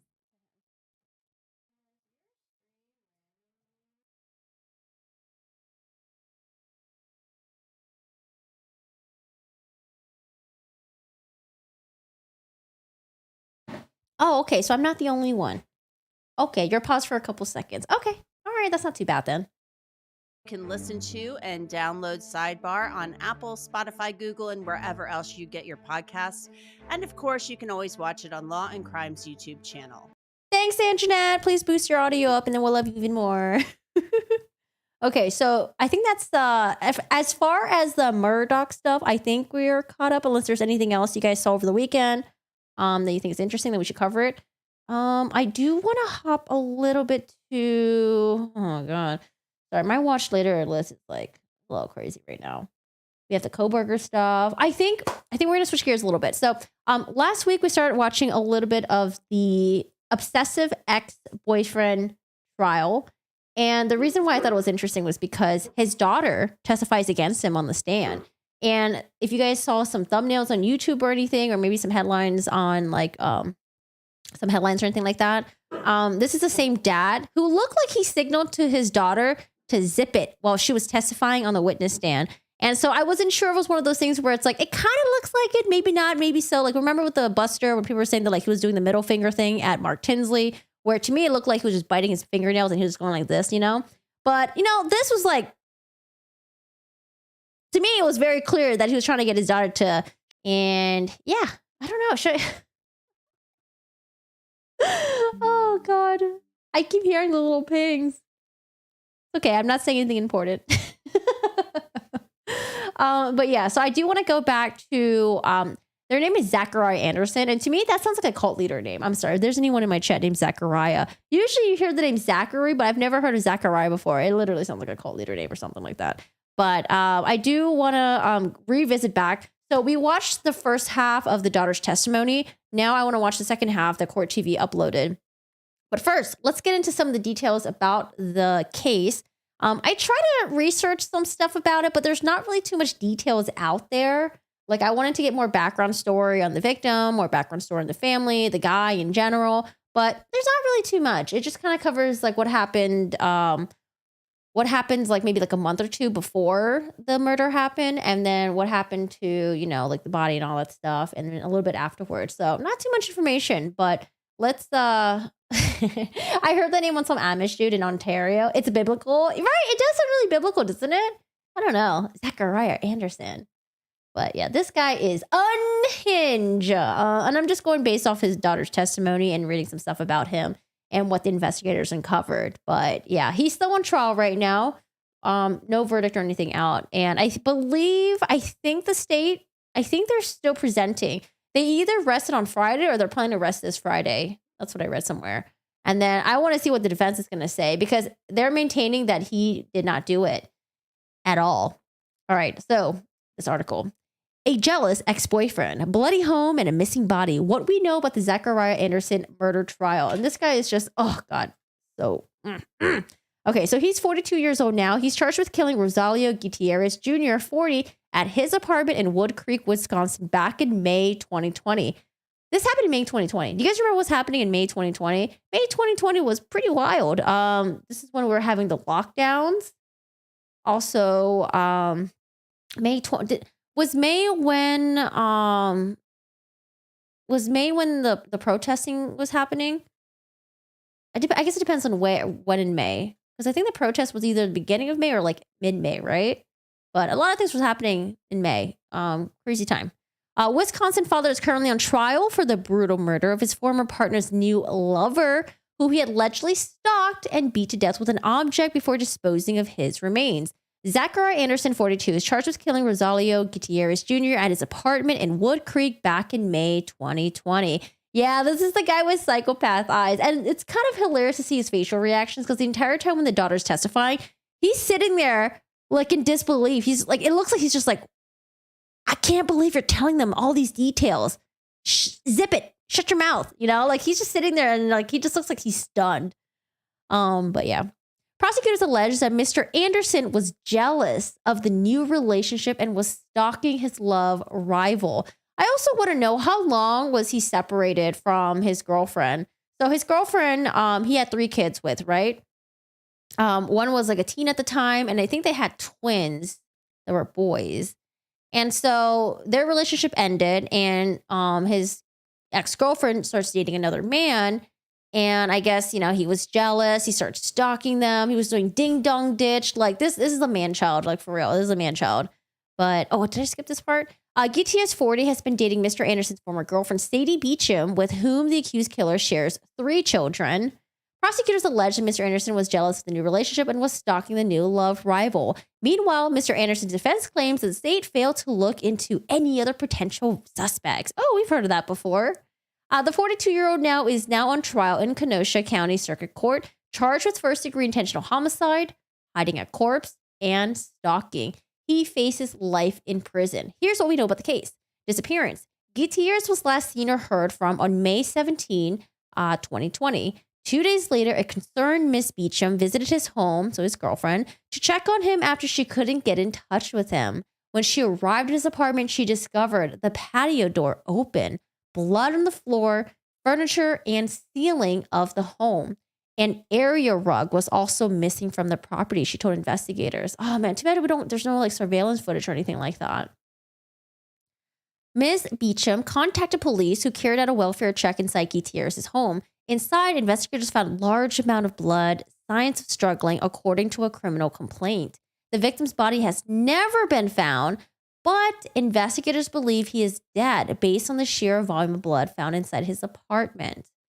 Murder. On the evening of May 2020, prosecutors alleged that Mr. Anderson went to Gutierrez's apartment and brutally killed him with blunt force trauma because he was jealous about his relationship with his former partner. He then allegedly disposed of Gutierrez's body. The morning after Gutierrez was seen alive, he was spotted on surveillance footage going to a local Walmart where he bought garbage bags, latex gloves, and bleach wipes. I actually was able to find the surveillance footage on YouTube somewhere. And he also bought a can of sardines. Gross. Investigators closed in on Mr. Anderson as Ms. Beecham revealed that she believed her ex was tracking her movements. On the day Gutierrez's death was discovered, officers found burn pits smoldering at both Mr. Anderson's home and his farm, with the remains of a bleach bottle and the accused killer's clothing among the ashes. Prosecutors said that Gutierrez's blood DNA, so it says DNA, but I remember it was blood DNA, was then found inside Mr. X. I think they found like blood. Did they find blood splatter? But they found his DNA inside the van, his van, this guy's van right here. And there was evidence the interior had been scrubbed with bleach. So there's pictures of the van and you see bleach stains everywhere. The daughter goes up to testify and the daughter was like, yeah, you know, those stains, they weren't there before the alleged murder. They actually, so that's pretty big right there, because, you know, he could be like, oh, you know, I've been having stains in the back. Like it's always been there. But no, the daughter was like, nope, those stains were there before. Parts of the vehicle's interior carpet has also been removed. Why did he should just burn up the car too then? Bizarrely, 2 Opened and uneaten cans were also discovered under the front passenger seat. Ew. Ugh. Why did he open the sardine cans and just left them underneath the passenger seat? That's so weird. Hi, Melissa. How are you doing today? Yeah, I know. I feel so bad for his daughter. Like, just imagine when you're like 14, 15, what are you focusing on? You're focusing on making the transition from middle school to high school. High school, there's just so many things you have to deal with, right? New friend group. You're like going through so many, like, like puberty and all that stuff. And like you're getting ready for college. Like on top of all that mess, you have to deal with this batshit insane father who was getting you to do crazy shit for him. And then now you got to go to trial and testify against him. And he's basically like, eyeballing you the entire time very uncomfortably. Like, I don't know. I just feel so bad for her. I don't know what's up with the sardines. Oh, maybe he wanted to cover up the smell. Oh. That interview was crazy. You should check it out. Wait, Lisa, which interview? Which one is it? I love you covering the crazy crime stuff. You let in the mood. It can get tense. Yeah, definitely. Yeah, he wants to flip his lid, but has to act civil. The trauma he has caused his daughter is unreal. It's tragic that all these guys for murdering innocent people are being put on the spotlight and being talked about. They don't deserve to be televised and made Netflix series on, especially Alex Murdaugh. It depends on how they're covering it, High. Like there's some I know a lot of people really hate how what's his name again? What's that serial killer? Serial killer who was like murdering gay people. What's his name again? Jeffrey something. I can't remember his name. Yeah. So people didn't like how the way they were basically taking that serial killer and making it seem like, I don't know, it just depends on how you cover it, right? If you're covering the serial killer and you're going to his background story, I think it's good to go into a background story to see how they ended up where they were and like to kind of like, because people are curious about like how the mind works, right? With these crazy fucking people. But if you're covering it in a way where you're like making it seem like they're so cool, they're so different, and they're like, like, I don't know, like that's kind of weird to me. Yeah, Jeffrey Dahmer, sorry. What a loser. You guy's a loser too. Yeah, Jeffrey Dahmer. So I think it just depends on like how they do these like documentaries, right? Is like, are you covering the heinous stuff that they did? And then you're also making sure you're like covering, the victims as well. Or are you just glorifying what these horrible people did, right? So it just depends on how you do it. That makes sense if it was left under the chair buying the same time as bleach. I don't know. I mean, cans of sardine is really going to do much. You might as well just get Febreze or something. But I don't know. This guy, he ding dong ditch, man. He's got a man bun in court right now. So it doesn't surprise me if his diet consists of like Caputo and maybe sardines. I don't know. Okay, parts of the vehicle interior carpet has been removed. Bizarrely, 2 open and uneaten cans of sardines were also discovered under the front passenger seat. Huh. Arrest. On 21st May 2020, Mr. Anderson was arrested and charged with 2 felony counts of stalking. So thank God they arrested him like almost ASAP. That December, he was also then hit with charges of homicide and hiding a corpse. He has pleaded not guilty to all charges. Man, what's his alibi? I'm just very curious what his alibi is. Jealousy and stalking. During his high-profile trial, jurors have heard that Mr. Anderson was jealous of his former partner's new relationship and was spying on the couple. On the 15th of March, Mr. Anderson's 15-year-old daughter took the stand to testify that her father had asked her to spy on her mother and record every single time my mother would get upset. She testified that he would frequently bring up Gutierrez when she saw him. Then, not long before Gutierrez's disappearance, Mr. Anderson also allegedly took his daughter with him to spy on the couple. And apparently, when he took his daughter to go spy on, her own mom and mom's new boyfriend, apparently it was like, I think it was like 3 a.m. in the morning. Hello? And then apparently it was also like her birthday. Like, who does that? That's so fucking weird. I know a lot of people, so there are some sick people out there that take advantage of kids and they're just like, what, kids don't know any better. They're not going to remember this. Well, there's a lot of kids that grow up and they fucking do remember. And they remember how batshit crazy and fucked up their parents are. Then, not long after Gutierrez's disappearance, Mr. Anderson also allegedly took his daughter with him to spy on the couple. On the night of 24 April, oh, you know what? I was like, why is the date being... It's because we're on Independent. It's United Kingdom. I'm like, why is the date like that? That's just tripping me up a little bit. Okay. On the night of 24 April, less than 1 month before the killing, she said that her father had driven them both to her mother's home to watch Miss Beecham and Gutierrez through the window. That is so freaking creepy. Oh. Anderson also went through Gutierrez's truck, took photos of the vehicle's license plate and registration. He then rang the doorbell of the home and fled. So not only did he take his daughter to go spy on the mom, he breaks into the guy's car, takes pictures of the plate registration, and then he does ding dong ditch and runs away. This is just unbelievable. Oh my God. They might make a Lifetime story about this crazy dude. He then rang the doorbell of the home and fled, she said. The teenager also testified that her father told her about his plans to follow his love rival, who he referred to using a racial slur. Also, when the daughter was asked to repeat the racial slur that a dad used, Gutierrez to me looks Hispanic. His ex-wife who testifies, she kind of looks Hispanic too. So this is a white dude right here. I was wondering, did he use like a Hispanic slur? But then his daughter's also like half Hispanic. Like, I don't know. I'm just assuming because the mom kind of looks a little Hispanic. But anyways.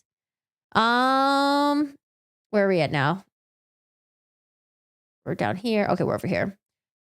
Quote, he said something about showing him who the man was, and I didn't quite understand, but you kind of caught onto things that my dad was referring to or was implying, she said. My dad said to me, he said, I may just watch him or follow him to his house one time just for the fun of it. Those were his exact words from me to me. Courtroom chaos. A dramatic moment unfolded inside the courtroom on March 15 when Mr. Anderson appeared to send a signal warning to his teenage daughter to stop talking as she testified against him. Mr. Anderson was seen putting his hand to his mouth and clamping his lips shut as she stared at the 15-year-old daughter on the witness stand. Prosecutors accused the defendant of signaling to his daughter as she testified. Meanwhile, defense also accused the mom of using sign language to communicate with her daughter in the stand. Oh, excuse me. Sorry, it's like mini hiccups or something like that. Yeah, so this is crazy. I think there's some other details in these articles that we might want to go over. So again, recap. Still have not found the body. He had 2 burn pits that were still recently lit.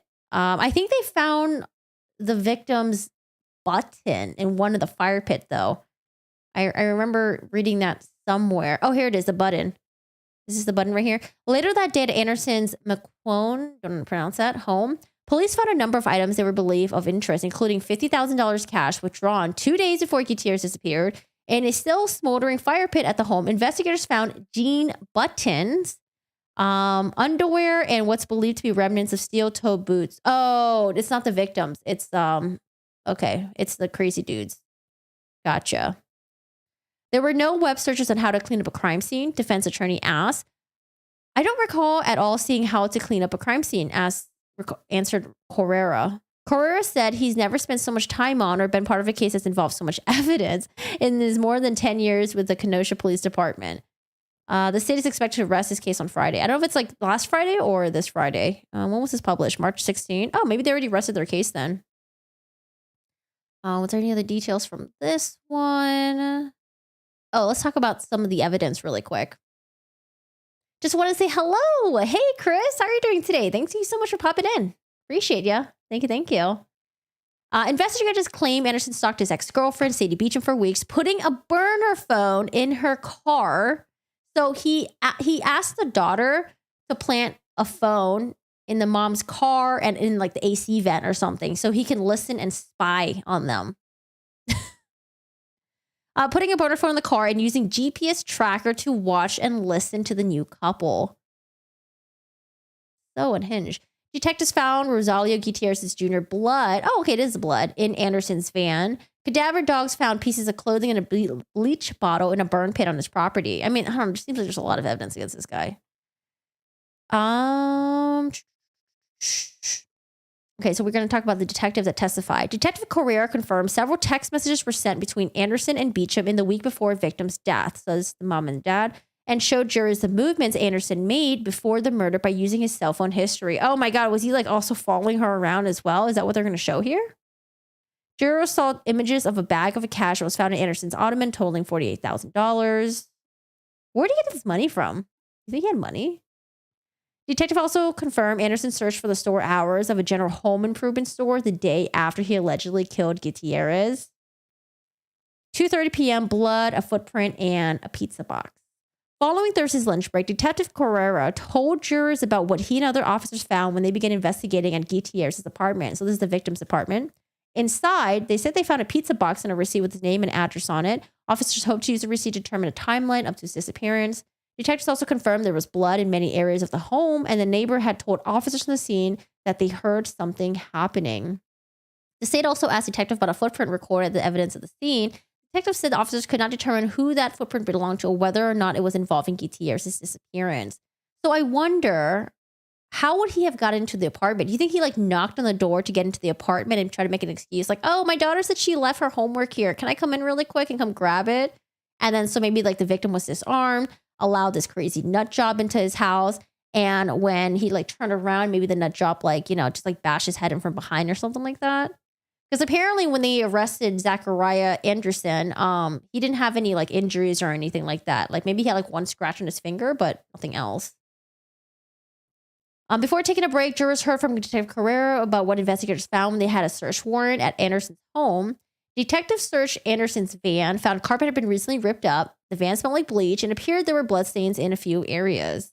Officers also noted a fire pit in Anderson's yard that was active and smoldering. This is where they found the bleach bottle, burned pieces of clothing, the button jean in there, the jean button, a camera that has been wrapped in a sock and shoelaces were also recovered. Why do you think he burned the camera? Do you think he recorded this? And was it like a Jodi Arias thing where he's like, he recorded it and then like, he was like, oh, never mind. Like, this is evidence. Like, I should just get rid of it. Well, at least he burned it and not threw it in a freaking washing machine, right?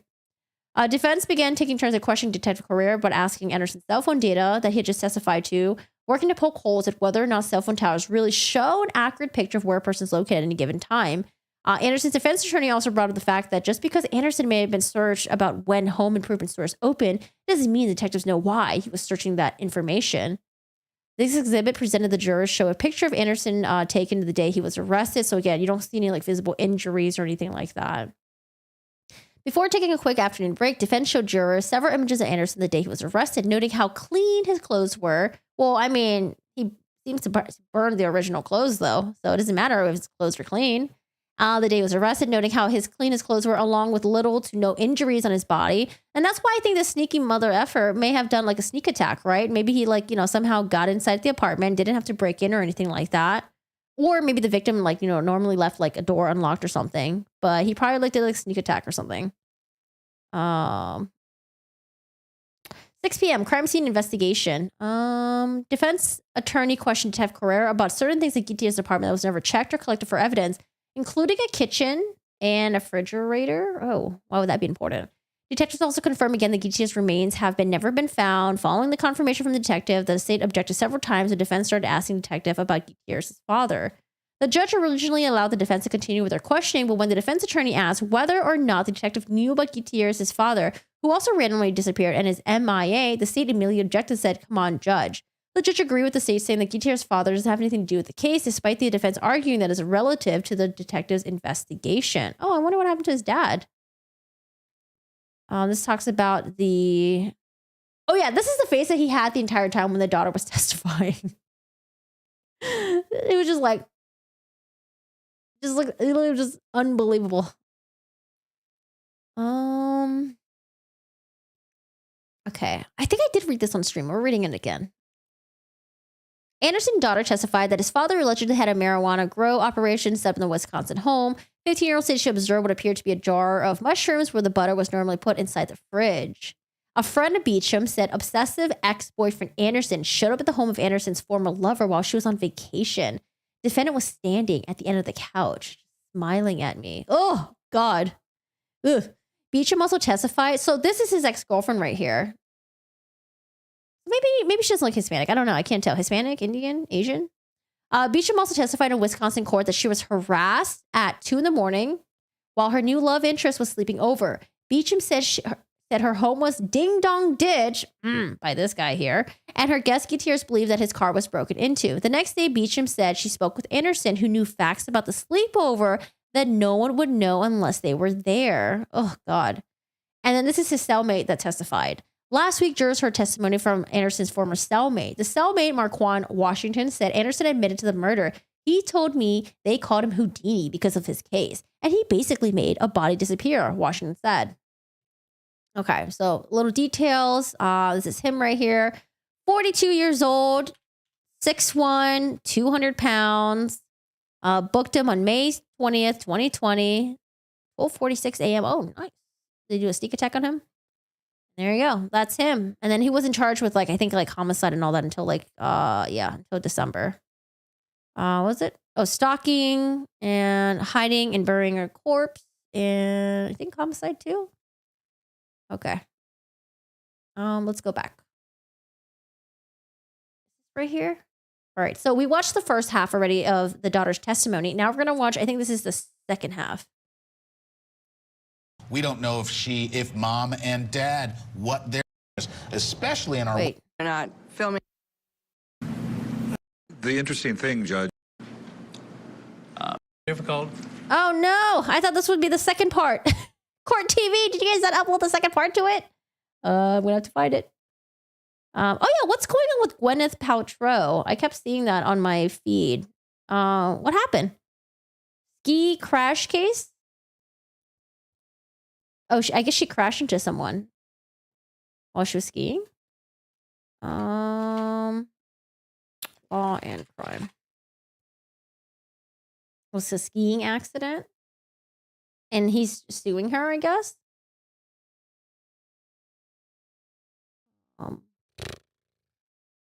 Live.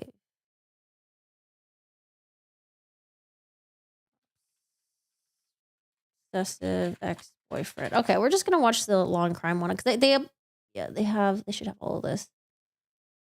2 days ago, 4 days ago, 4 days ago.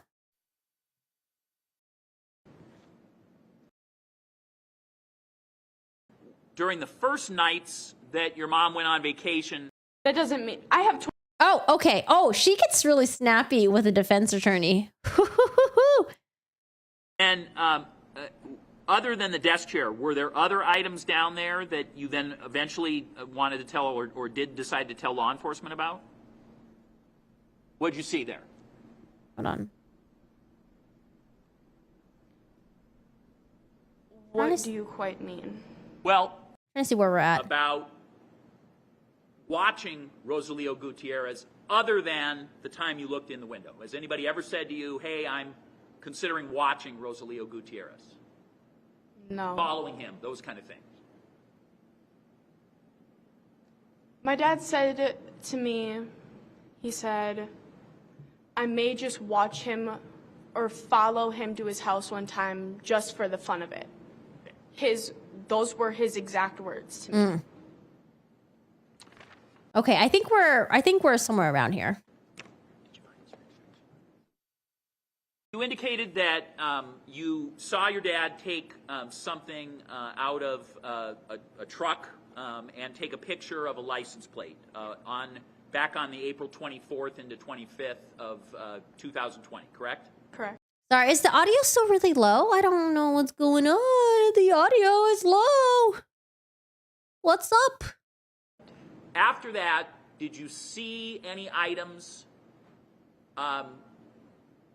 in possession of the defendant that were from that same incident? That did not belong to him? That did not belong to the defendant? It belonged to somebody else? Yes. Okay. And so what were the items that you then saw at a later date that did not belong to the defendant? That night we got back to the house, and it was more like the next day, and we took a look at what he was showing. I took a look at what he was showing me, and it was a letter. I don't really understand what the letter was for. Yeah, sorry. And the captions are not available yet. It takes a while for YouTube to process these super long streams and captions. Actually, I don't know. Captions should be available by now. Kind of weird. Okay. As long as you guys can hear it. But it was a Dear John letter, and then it was also his registration for his car.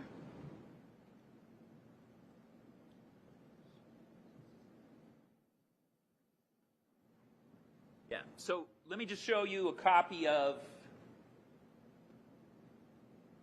225 and ask you if this is a document that you recognize from your dad having those items? Only if that's something you do recognize.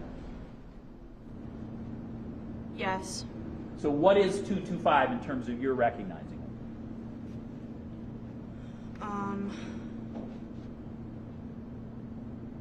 What do you mean by that? Is that the document you saw when you described some kind of, I think you said registration? Is that what you meant? Okay. So is this appear to be the same document? Oh, maybe he's the pizza man? Oh my God, like what if he what if Gutierrez never ordered pizza, but he showed up as the pizza man, knocked on the door, was like, "Hey, did you order pizza?" And Gutierrez like, "No, I didn't order pizza." He's like, "Well, you know, I'll just give it to you for free anyways. Maybe let him in. Open the door to deliver the pizza, maybe." I don't know. That'd be an interesting theory. I mean, a copy of the same Look document. at his face. Looking at it, yeah. Yeah. Okay. Look at this guy's face. And was there some handwriting on the copy you saw, if you remember? At one point there was, yes. And who wrote on it? My dad. So now I'm going to show you States Exhibit 1, number 323. States Exhibit 1, number 223. I'm sorry, 323. My apologies.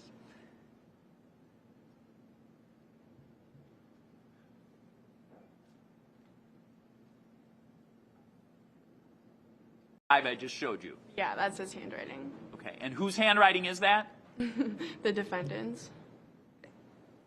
And then when she starts referring to him as the defendant instead of my dad, there was this one part where he was like you could tell he was like triggered. Like he thought it was like funny. It was like triggered, but like, you know, he can't say nothing. Like he was in. Is that handwriting you saw on the document when you saw it previously? Yes. And where were you location-wise when you saw these documents, this letter and this registration type document? Standing on his right side. Okay. In his room, by his desk. In his room at his home in Mequon? Correct. Okay. Oh, Mequon. Is that how you pronounce it? Now, on Sunday, May 17th, before you left, did you have occasion to see anybody in your family playing with Legos in a location in the house? Yes. And what location in the house was that? It was close to, like, around my dad's house. Okay, and where in what area of your dad's house? The downstairs. Okay, so in the downstairs of your dad's house, who was playing Legos? My brother. And when your brother was playing Legos, did you end up in the same area as he was playing Legos? Yeah. Okay, and what, if anything, did you observe that you then told law enforcement about later?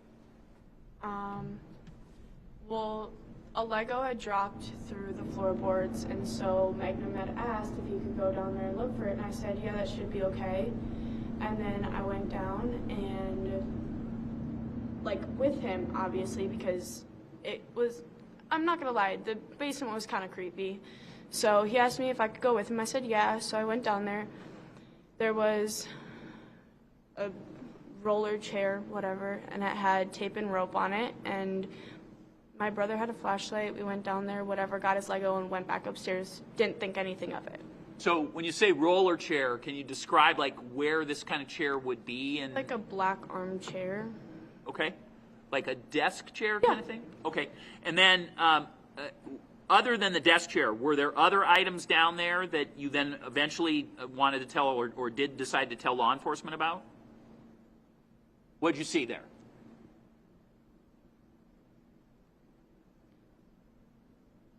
What do you quite mean? Well, in relation to the chair, were there Okay. other items that you saw that were in the vicinity of the chair? The tape and rope? Okay, so what kind of tape are we talking about? Like Duct tape? Duct tape, just normal duct tape. All right, and what kind of rope? Really thin or thick, or what do you remember about the rope? It's like heavy duty, thick rope. Okay, and do you remember what condition they were in? Were they old, new? What do you remember about it? They weren't old. Okay. It didn't seem like they were old. All right, and where were they located in relation to this chair that Man, he really thought his kid or I think the other ones were like maybe 3 or 4, so they were like really, really young. But he really thought his daughter was either not going to testify against him, or maybe she would forget or something. Jesus. Sounds like it's in the basement? Yeah. Okay. So where were they in relation to the chair, the desk chair you mentioned? On them. Like On he was them? sitting on the seat. Okay. And you last saw those supplies on May 17th on the Sunday before your mom picked you up? Yes.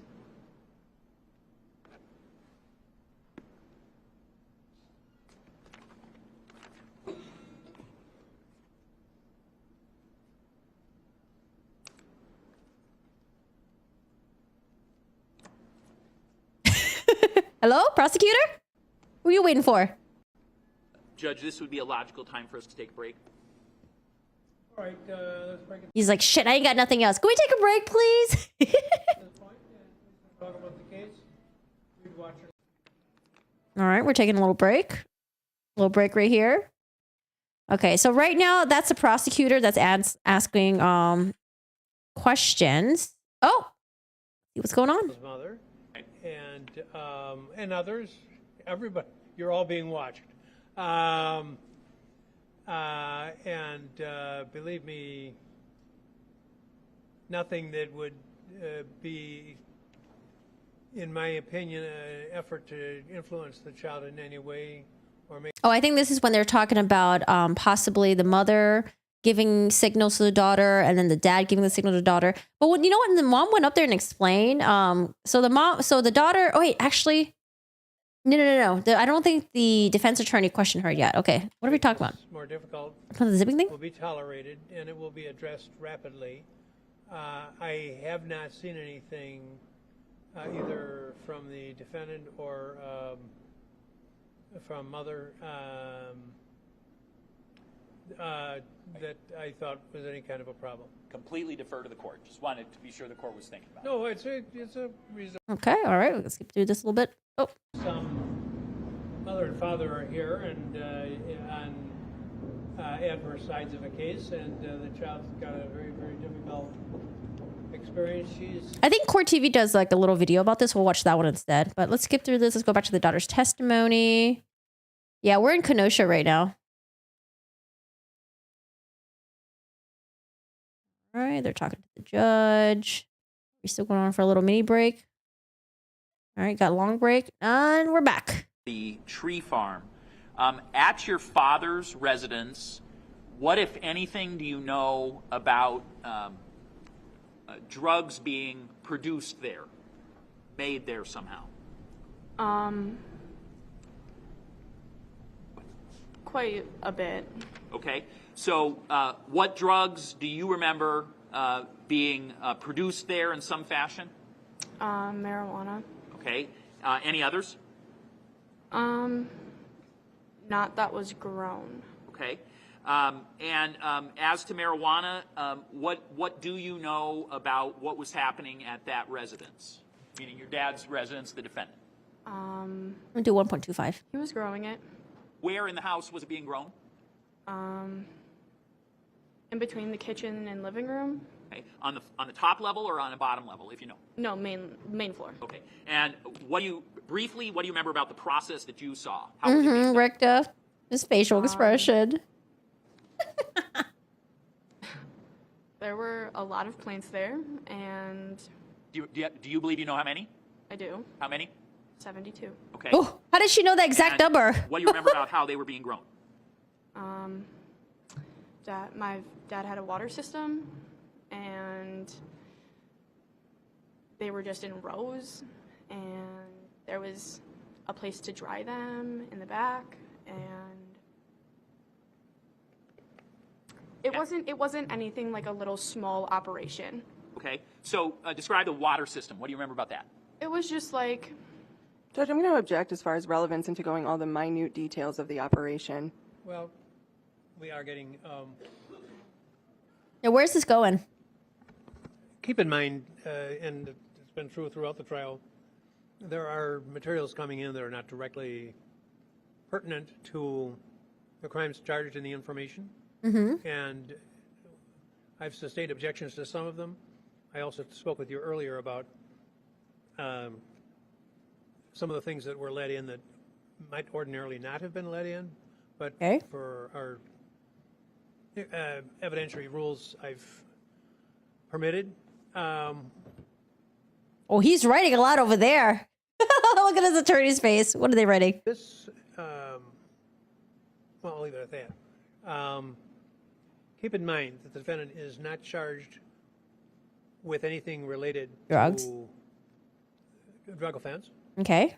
And also, it's being permitted for legitimate reasons in the case, which I'm not going to go into right now. But you're not to allow it to convince you that he has a character trait or a bad character, and that he acted in conformity with that. Okay. In respect to the offenses charged against him.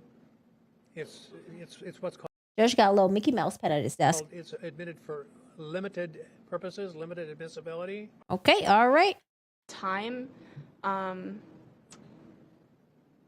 It just took a lot of time to build it and make everything work the way he wanted it to. And what, if anything, can you say about observing the defendant tending the plants, busy tending the plants at times you were there? Yeah.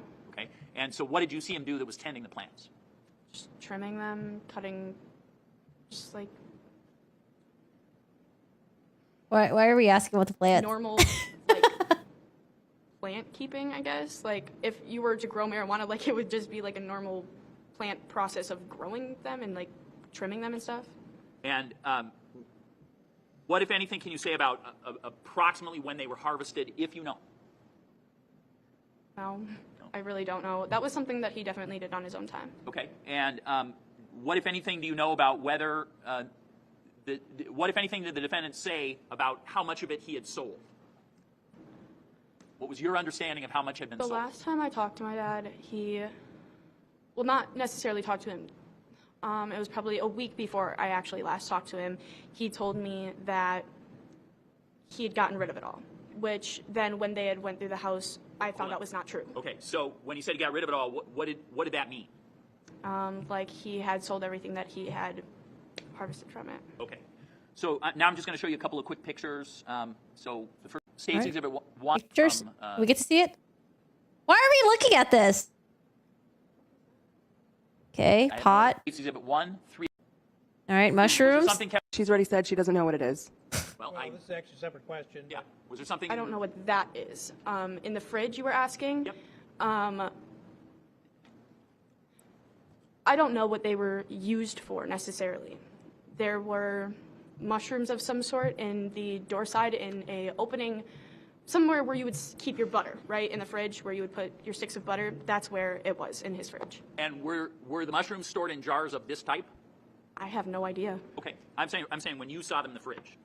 No, they were in a bag. Very good. To me, that does not look like a mushroom. Okay. So, What does a mushroom look like that you saw at your dad's house? they were. No object to relevance. I assume we're at the very end of this? Yep, we are. Very end. Okay. You can try to answer the question if you like. Okay. I don't know. They were just. Hi, glitter They were beauties. like an off-white with some like brown of some sort, and they were just really thin. I remember them being very thin, like almost miniature slim mushrooms.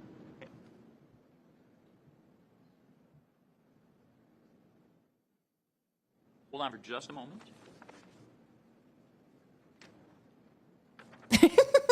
He looks unhappy. Oh my god. Are they trying to? I mean, I don't know. Were they implying that he was feeding their kids like THC butter or something like that, cooking with it? Car seat. Correct. What was found? I'm going to object. This is something that she has no personal knowledge of I and do. would have been told. I do. Well, when we're About talking the about personal finding. knowledge in the courts, we're talking about something you've seen with your own senses or heard with your own ears? He's told her about it. He's told her has. about it. The defendant has told her. about Well, Yes. Hold on. I'm asking her to be quiet. when you say you know what was the source of your information? He told you. What's your objection? This is prosecutor is not really my favorite, though, because I don't know, but whatever. It's okay. So just how the question was phrased made it seem it wasn't, did the defendant say? Okay. So if that's what it's going to be, then that's fine. Yeah. Okay. I'm sorry. It was a foundational question to Fine. get there. Yeah. So did you come at some point to know that a phone had been found under one of your little brother's car seats? In fact, I knew about it. He had told me about this phone that he put underneath there, and in fact, Wait, so he put a phone in one of his kids' child seat, spy on the girlfriend, asked his daughter to plant the phone in a car again, asked his daughter to plant the phone in the AC vent. Oh my God. he instructed me to. What was he trying to get out of this by spying on them? Was he like waiting for them to like talk crap about him or something? Was he trying to wait for them to like do sexy time? Like, what was he doing with it? Like, what was the point of all this? Watch where my mother was going on his desktop, and it tracked all the way to Mr. Gutierrez's house. Oh, was he trying to find out where the boyfriend was living? So at some point you saw that on a computer as well. Correct. Okay. My God. And Showed it to his kid.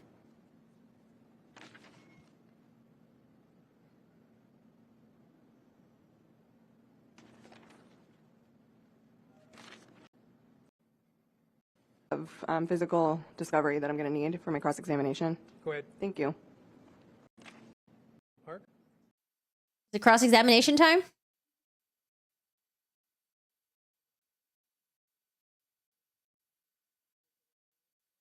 Um, 2020, right? I probably changed it to weekend. Cross-examination. Okay. Cross-examination time. It gets a little bit spicy. I was afraid that the dad's lawyer would try to steamroll over the kid, but it seemed like there were some parts where she was able to stand her ground. Good morning. Good morning. So I want to I'm going to be walking through a bunch of things that the state went through with you, but I also want to go through some other details. First thing is we'll start with the weekend you were at the tree farm. Mm-hmm. You, the state had said Sunday the 17th, changed it to the weekend, but you were there on Saturday, May 16th, 2020, right? I probably was. I don't really remember the quite dates like that. Okay. Like referencely like that. But yes, it was somewhere around that time. So because after you went to the tree farm, did you go back home and spend the night at your dad's? You probably are right, it is Saturday. Okay, because you remembered that afterwards you went home and spent the night. Correct. And when you were at the tree farm, there were other people there, right? So the tree farm, I guess, is where one of the smoldering fire pits was found. I guess they think that he possibly, I don't know, are they saying that he possibly burned the body in the fire pits? Or are they just saying that, like, oh, he disposed of the evidence in the fire pits, but they have no idea what they did with the body, what he did with the body? Who else was there? I know one of my uncles was. I remember my grandpa being there. Oh, his side of the family? That's really it. Was your aunt there? I don't remember. And you said your grandfather and then one of your uncles, was that Solomon Anderson? No. Joshua Anderson? Correct. Okay. Tree farm, we So back you in go to the tree Moselle. farm, and what did you do that day? Hung out at the tree farm. We were planting like new like seedlings and stuff. Ah, were they planting sunflower seeds? In the Oh, no. field. I don't know, it was just a normal day at the farm. Like there wasn't anything off. And you said you and your brothers went? Yeah. And your dad. And so you guys get there, you're going to have a good day at the tree farm. When you get there, what do you do when you first get there? Said hi to everybody. So you got out of the car, Yeah. and then you went and said hi to everyone. Yeah. And then what did you do? After you said hi to everyone, what did you do next? You said you were planting saplings, things of that sort. So did you go out into the fields? Like that's basically what I'm trying to get at. Sorry, before you said my aunt, correct? Yeah, I asked if your aunt was there. I think that you would be referring to Zenith. Correct. Yes, she was there. Me, her, Josh, my dad, Grandpa. The boys. The boys. Well, I think So that was really who was it. Yeah, so after you get out of the car, you say hi to everyone who's there. What do you do next at the tree farm that day? I don't quite understand. So okay. if you're asking what I was doing, I was hanging out with my little brothers. Okay, and were you hanging out in the barn? Were you hanging out in the fields? Where exactly were you hanging out We with were your hanging brothers? out in the vehicle. You were hanging out in the vehicle? We had went back to the vehicle, and then we ran around out in the field. Like, I mean, the tree farm's pretty big. There's a lot of things for kids to do there, so, I mean, we just ran around, explored. I don't know. Yeah, so you're out and about. You're not playing in the car. No, not necessarily. No. You're out on the whole tree farm, which it is big. Lots of things to do there. Yeah. Okay, where's she getting at? And so then after you're playing, hanging out, do you all get dinner together, or do you go back in the car and go back to your dad's house?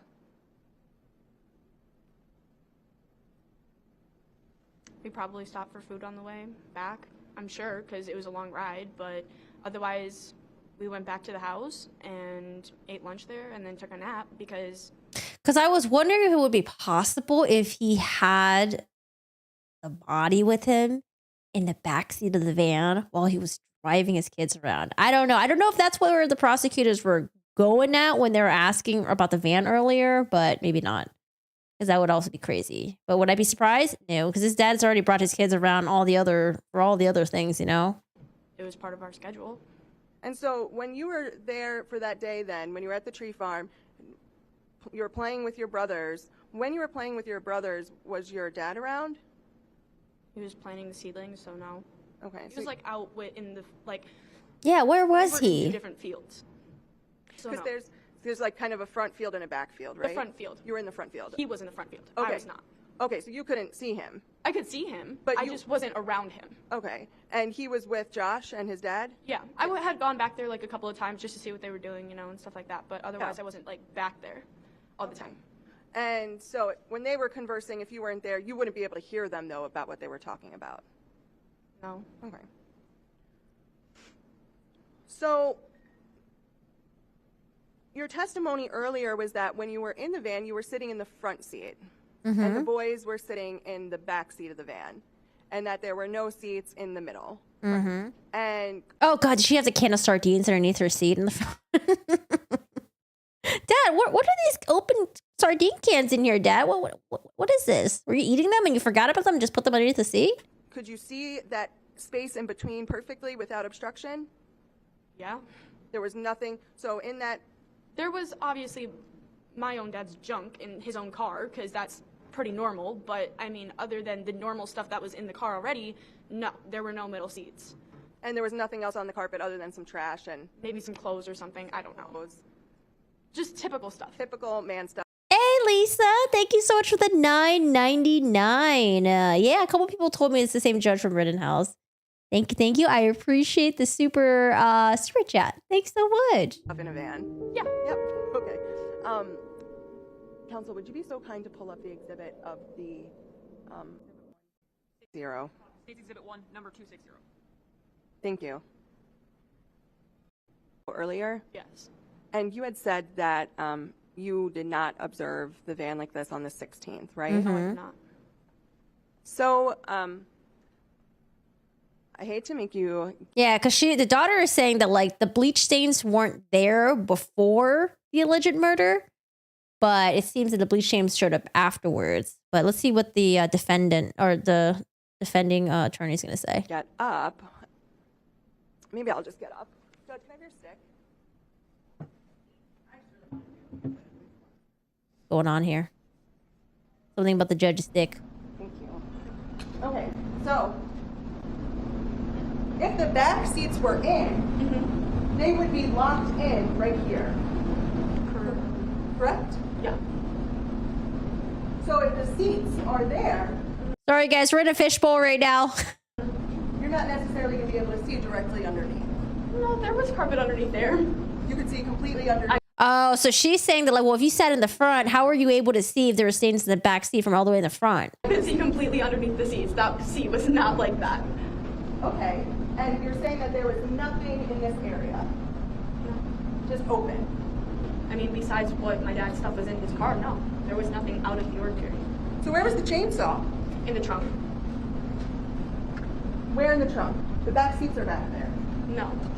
The trunk cuts off right behind those seats. So there's enough space with the back seats. The back seat stops right where you're pointing. So you're saying the chainsaw was right here? Correct.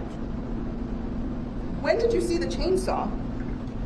And I'm good with that exhibit. Thank you. Thank you. When we had gone to the tree farm, I noticed that my uncle, grandpa, and dad were exchanging or fixing his, so that we had brought it there to fix the chainsaw. At the same time, my dad was also cutting down trees. Oh, much better. So. Okay. So, you remember speaking with detectives on multiple occasions, right? Which one? I'm just saying, it was not just one time that you spoke with detectives. There were multiple times. Yeah. The first time was when you and your mom went to the police department on May 19th, 2020. That was the first time, right? You guys went there together? I'm not sure. I've met with so many different people and talked about this situation with so many different people. Yeah, I'm not really sure where the lawyer was going with that. Was she trying to, so was she either trying to say that, like, oh, you couldn't see whether or not there were stains in the back, or was she trying to say that, like, oh, like, did you see there was a chainsaw back there? Or maybe the chainsaw doesn't fit in the trunk? Like, where do you think she was trying to go with that? I probably couldn't even recall any of the times that you're about to ask me. Okay. But the first time, so then do you remember it wasn't until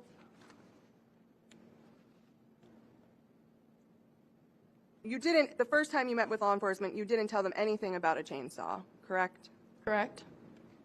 I didn't feel that it was very needed since it wasn't used for this case. So you said, though, that one of the times you talked to detectives that while you were at the farm, your dad never took that chainsaw out of the van. Do you remember telling detectives that? I don't remember saying that. And then keep in mind, when the murder happened, she was 12 years old. 12. Okay. So she was a 12-year-old, 13-year-old being questioned by detectives and stuff like that. She's like 14, 15 now. Is it possible you said that? Not sure.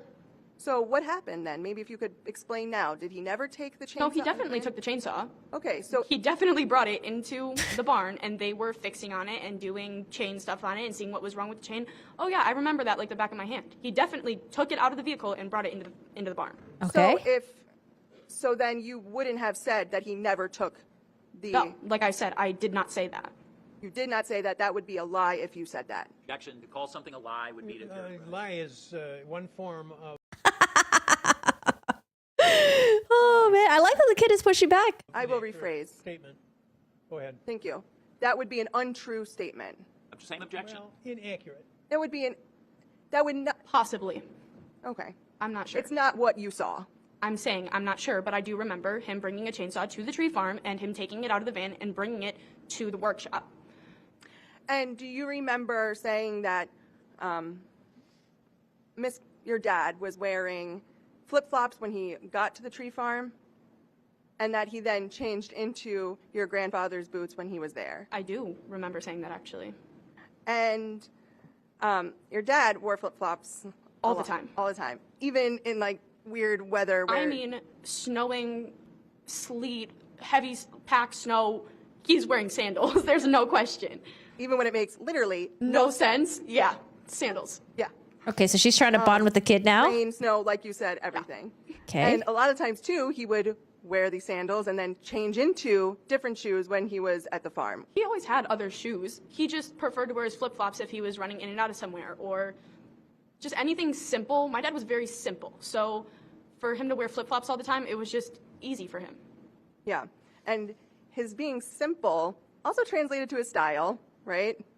I guess I'm going to object to questions about the defendant's style. Yeah, where are we going? It's irrelevant. The state talked about everything he was wearing. That's where I'm going with this. Well, Oh, okay. Whether it was fashionable or not would be irrelevant.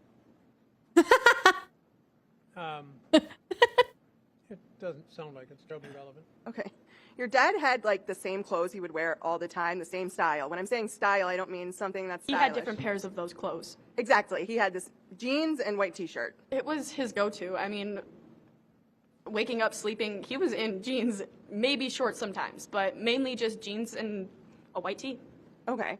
And so when you saw him on, and not saying he's dirty, but he didn't have a washer and dryer at his house. Oh, dirty. Okay. And so I'm going to call that. Why do you not have a washer and dryer at his house? Oh, God. I mean, hold on, let me think. Not having a dryer, sure, because you can hang dry your clothes. You can't get no washer? What? So he had, on the 16th, when you were at the tree farm, he was wearing... But he has a tree farm that has lots of land. How was he throwing his laundry? Before he changed into the boots, the flip-flops, jeans, white t-shirt. My dad washed his clothes. I mean, there were times where he washed his clothes. Like, he just had multiple pairs. And if you're asking me about his style, he wore the same thing every day. Like, literally every single day. There was nothing new about him. He doesn't change ever. Like, hey, Emily. He's just him. I don't know. Yeah. And so I want to go back, though, to the tree farm. He was wearing a white t-shirt, blue jeans, flip-flops. And when on the 17th, when your mom picked you up, he was wearing blue jeans, the same thing. Okay.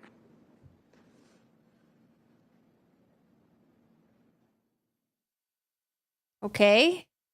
Okay. Blue jeans?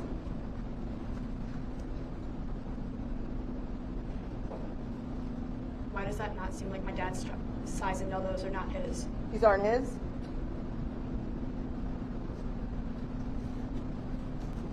Can I see them as well? Sure. I know she's still living in them. I don't want to touch them. Is it all right if you? Oh, I just want you to. Levi's? I'm confused. He never wore Levi's. Okay, so she's saying something that he likes because he's like nodding, smiling a little bit.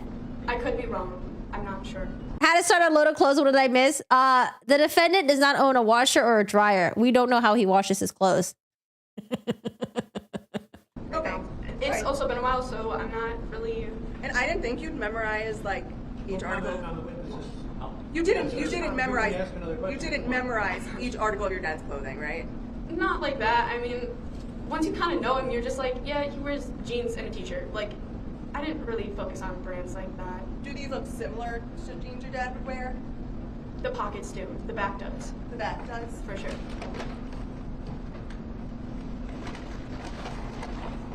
I need to do my laundry too. But I have a very small time gap when I can do my laundry because I think like we said it, so electricity is cheap overnight up until like 10 a.m. I think. So I have to do laundry before 10 a.m.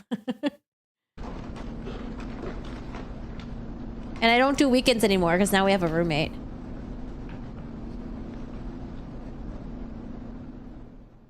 Yeah, people still do laundromats. Next one's going to be Defense Exhibit 299.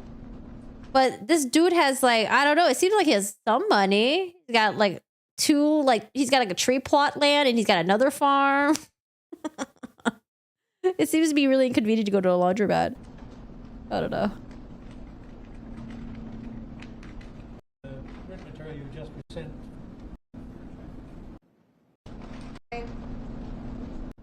No, it does not actually. Okay. His Why? t-shirts I actually did pay attention to. His t-shirts were a different brand.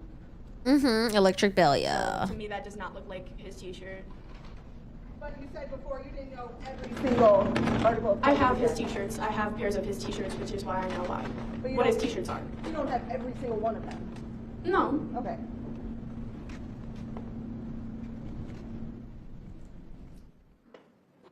Oh, has anyone ever stolen your clothes before? When I was visiting my friend who, she used to live in like New York City. Like usually if you live in like big cities, a lot of times they won't have like washer dryers in the unit. You have to go to a laundromat. But yeah, I remember having to bring my laundry, or she had to bring her laundry down. But she had these like really scary, super steep stairs, like almost like Japanese staircases, where it felt like it was just like straight up vertical, and she had to go like up and down to bring her laundry and stuff. And I was like, oh my god.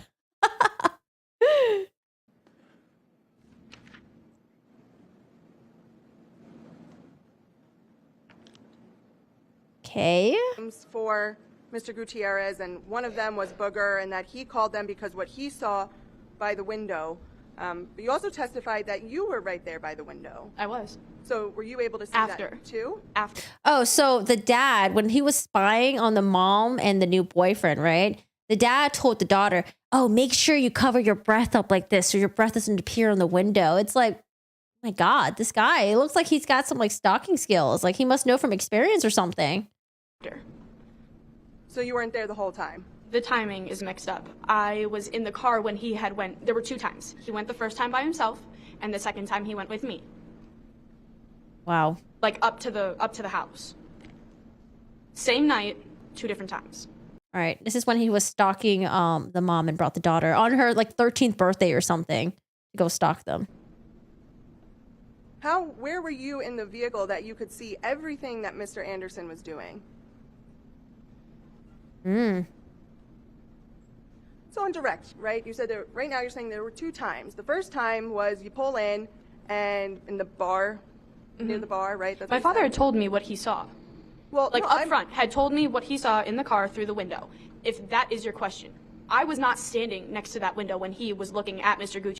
Wait, let me slow it down to 1. I don't know if it sounds spicier because it's at 1.25 or it's just really spicy. Cheers the first time. I went up the second time. He had told me about this, but in the same way, I had seen him go around that corner. So I want to break Like a down creep. kind of what you saw versus what you heard from someone else. Okay. So you pull in. You said that your dad had a video recording device. And then at some point he went behind to put another cell phone in the air conditioning unit. Right? That's behind the house. Yeah. But you're now saying It's you on were the in side of the but house. You're now saying you were in the car this whole time. You're not out running around the house with your dad. Objection. Hold on. She has explained that there's 2 different sections. She's out at sometimes and not at others. I'm asking about the first time. No, actually, you're not asking. You're saying what you understand the situation to have been. Actually. So you can ask what the truth of it is. Okay. And then the district attorney is reporting what he thought the testimony was. So why don't you rephrase your question? The crazy cat lady. This chat must be a certain age group: bird watching, gardening, laundry, and murder. I want to break it down a little bit further. You're saying there were 2 times your dad went up to the house that evening, right? Correct. The first time, you didn't get out of the vehicle. No. So I'm only talking about the first time. Okay. The first time you said you saw your dad with a recording device and that you also saw your dad put a cell phone into the air conditioning unit. Correct. During this time, you are still in the vehicle. Yes. It's dark outside. But light enough where you can still see. You said it was the middle of the night. It is. That doesn't mean I have 20/20 vision. I used to have 20/20 vision. I don't know more. So I can see. Oh, okay. So you then explain to me your mom's house from where you were parked. You were parked in the bar lot? Yes. And were you sitting in the front seat? Yes. And you were in the van? No. You were in the Audi? Yes. She was sitting in the front seat of the Audi. Okay, so he's got an Audi and he's got a van. How does he do his laundry? Which way are you facing? We are backed up. So me sitting in the car, I am facing the tail of the car. I'm looking at the house. When Dad left the car, I was looking to see where he was going, what he was doing. Mm-hmm. So you're facing the house. What wall of the house are you facing?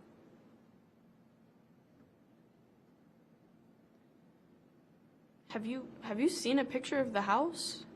Yeah. Okay, I am. so I am on the bar side. That's such a teenager response. Oh man, this reminds me of my sister when she was a teenager. Sassy. I am near the back of the house. I am on, if you're looking at it from the field. I don't think you're listening.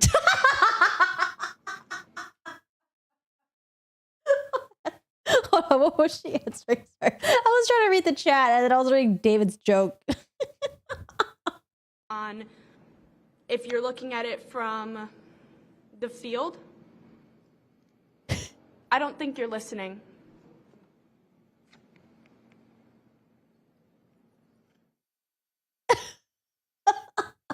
Still not listening.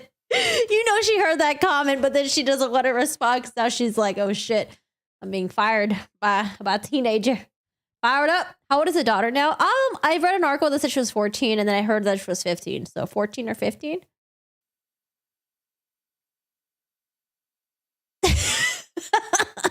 Judge just chilling.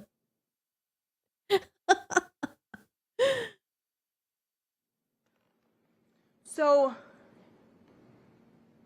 I'm just a little confused because you're saying you're on the bar side. Okay. And the door with the window is on the complete opposite side of the house. Correct. That does not mean that I did not see him turn that corner and when he came back to tell me what he had saw. Okay, so again, I only want to know Yeah, and what... I am. I'm telling you. Just a moment. Please listen to the whole question and then answer, okay? Mm-hmm. Go ahead. Thank you, Judge. I only want to know what you saw, not what... We can get into what he told you later. This is only what you saw. Mm-hmm. So you couldn't see that door.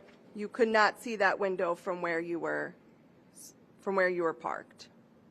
Correct. Okay. So then when he comes back, you said you get in the car and you kind of pull out, but you don't completely leave, right? What?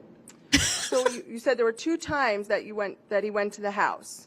And in your direct testimony, you said he got back in the car and then went to drive away, but then stopped and got out again, and that was when you came out of the vehicle, Judge, right? Again, that mischaracterizes the testimony. She indicated he came back, he got her. Okay. Then there's a third incident where he leaves the car where they partially leave. So when she is retrieved from the car.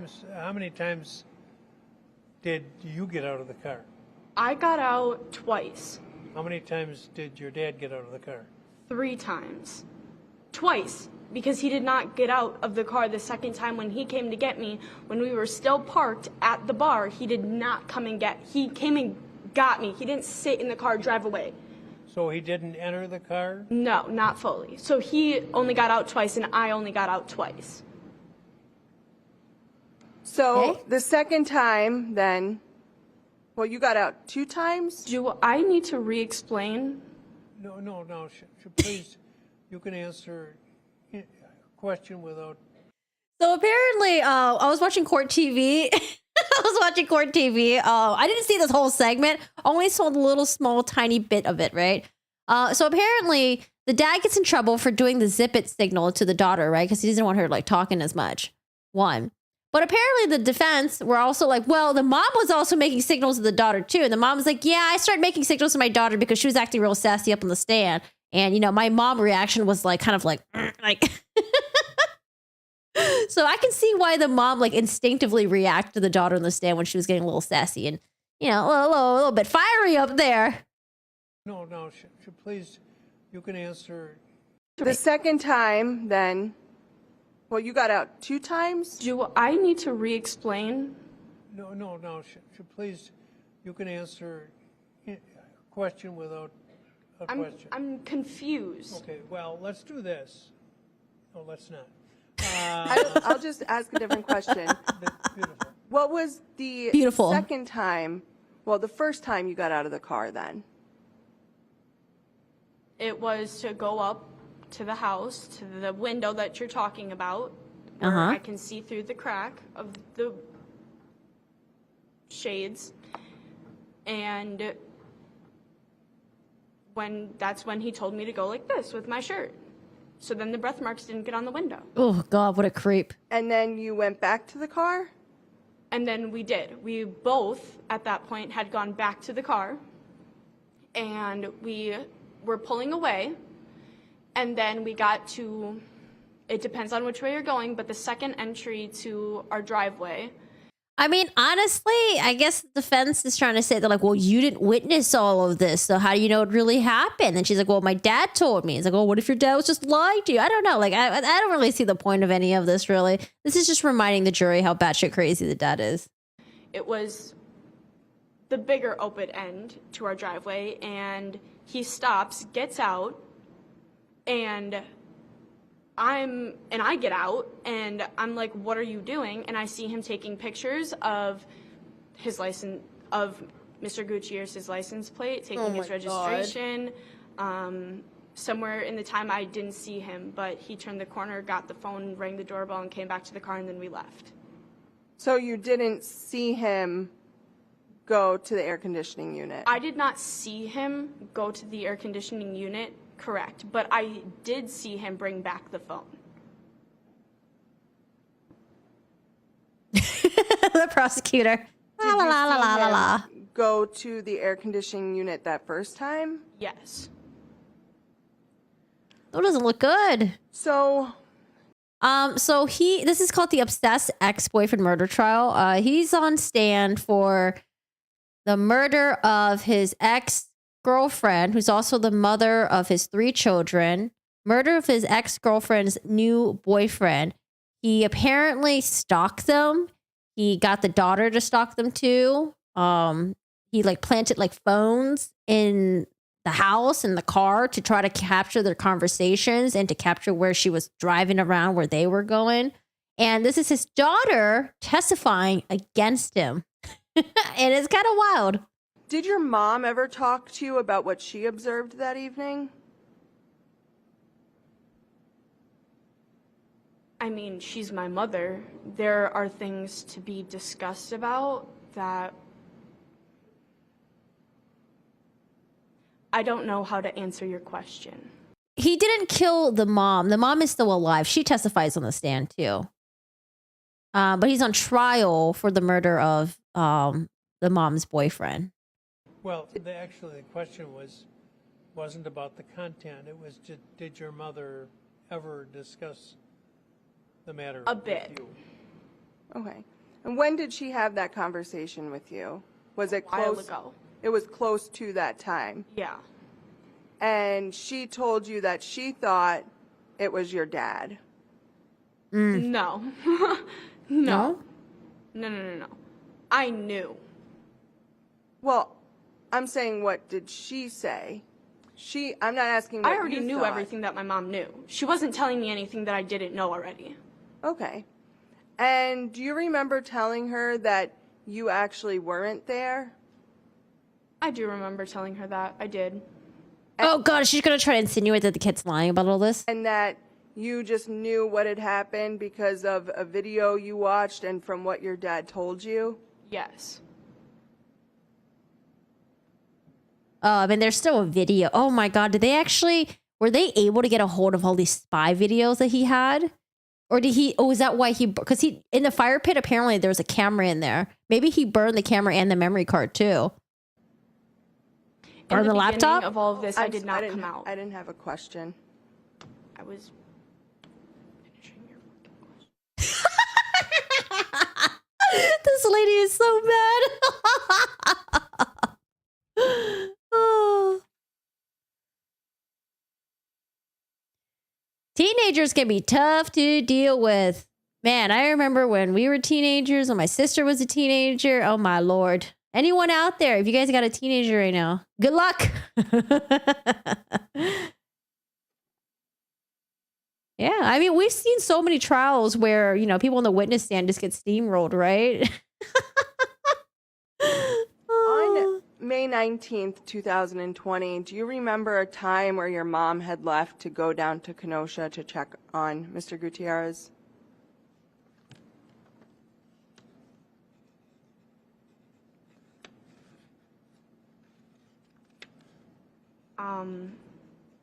A bit. Okay. And prior to that happening, your mom had had a conversation with you about how she was worried her friend was missing, right? Objection. I think it calls for hearsay. It's already been testified to, Judge. I believe it's still a hearsay statement. It's funny. Like she was trying to be buddy buds with the teenager in the stand, and at some point she just gave up. She's like, "Nah, that ain't gonna happen." I mean, even though it's been testified to. It's an in-court statement. We're going to break at this point, and please don't talk about the case. Read, watch, or listen to any account of the trial. You have one teenager left. Ages range from 20 to 39. And let's try to start again at 1 o'clock. Is that convenient? Okay, thanks. Ooh, this is a long break. It's a long break. What are they breaking for? 3 hours, 4 hours. Ooh, an hour and a half. Her daughter about her friend, her concerns about her friend that was missing. Those were in-court statements. Nice, Kim. Any response? Yeah, I think that to ask this witness about that statement is still hearsay.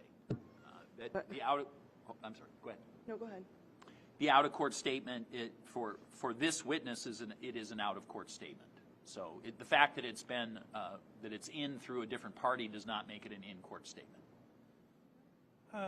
You're right. It does, however, affect the application of the rule. All right, so they go at this for quite a bit, actually. Jesus. Okay. I'm not okay. I don't think there's an exception, but I don't want to belabor it, Judge. I do want us to continue. So thank you for the ruling. I do have Oh, the mom another matter. testifies afterward. So the court provided the parties an email. Mine, it appears the communication to you was at 11:31 a.m. I think. Well, just so it's clear, it did not come directly to me. The clerk got it. Did you get it as a forward or? I'm gonna forward a bit. We did. Okay. Okay. So yeah, mine is headed your name. That's the only reason I indicated it was provided by you. The message, as the court is aware, is that Court TV showed a clip where the defendant used his 2 fingers and placed them over his lips as his daughter was testifying to suggest to not say anything. Mm-hmm. We are aware now. Court TV has played this clip multiple times. Yep. They have even slowed it down to Yep. make sure that their viewing audience was able to clearly see what happened, the gesture. So we have a copy of what they have played, but there are commentators who are speaking over it, so we cannot tell what the specific question is that it's in relation to, which I feel would be important to the court to know. Oh, yeah, that would be Context. good. It certainly would be important to the state. We have asked Court TV, who have indicated that if the court orders Court TV to provide an original copy that does not have the commentator's voiceover, that they would provide that pursuant to... Yeah, because I was waiting for that hand signal. I was like, when does he do the hand signal? But I never saw it. So I guess only Court TV has it. Ordering that in this courtroom today, and then all the parties would be able to see that clip and know specifically when the defendant makes the gesture, which clearly has occurred because we've seen video of it, what the context is. We know his daughter was testifying. We don't know what the question was or where she was in her answer. I am asking the court to briefly take a look at what we have. I'm asking the court for an order to Court TV so that we may finish our investigation of this. And if we have any additional information we think is relevant, we'll bring it to the court. Yeah, share with us. The court will remember I expressed a concern earlier that I wanted the court to be as diligent as it felt appropriate to try to make sure that this minor child was not in a position where she was being influenced. And so I asked the court to also at this point impose. All right. Did I say? Yeah. See what the judge says. The other side, because they're not filming Olivia. I will note that there were times, and that I did observe, that when the state was asking their question, while asking, Mr. Anderson's daughter would look over at him and would mouth something just mouth something. I can't say what it is. I can't say when that happened. I did not personally observe Mr. Anderson make these gestures. I've watched it now on here, but so I can't say if it was in response to that or not. But I will say that that was occurring, and it could be that that was a response to her mouthing while the state was asking a question. Oh, okay. Decent response, but we don't know if that's true. So that would be the only thing I have to add to that. The clip, and we would like at least to show the court what has been broadcast by Court TV now multiple times. So Court TV, show us. And I've been requested to order it, and to me, orders are last resorts. So apparently, excuse me, this has been brought to our attention too. Obviously, we can't see everything that's going on. but that Ms. Beecham is The mom? apparently certified in ASL, American Sign Language, and Olivia knows the language. And the observers that reported to us said that she was signing to her. I don't know what about. One thing that was mentioned was calm down. What else was signed to her? I don't know. You know, and I have no idea if Court TV would have picked it. Yeah, Court TV does a little thing on it. Okay, let's watch the Court TV thing. This is what I was talking about earlier that I wanted to watch. Court TV. Where is it? I watched it this morning. Go through my history. Court TV.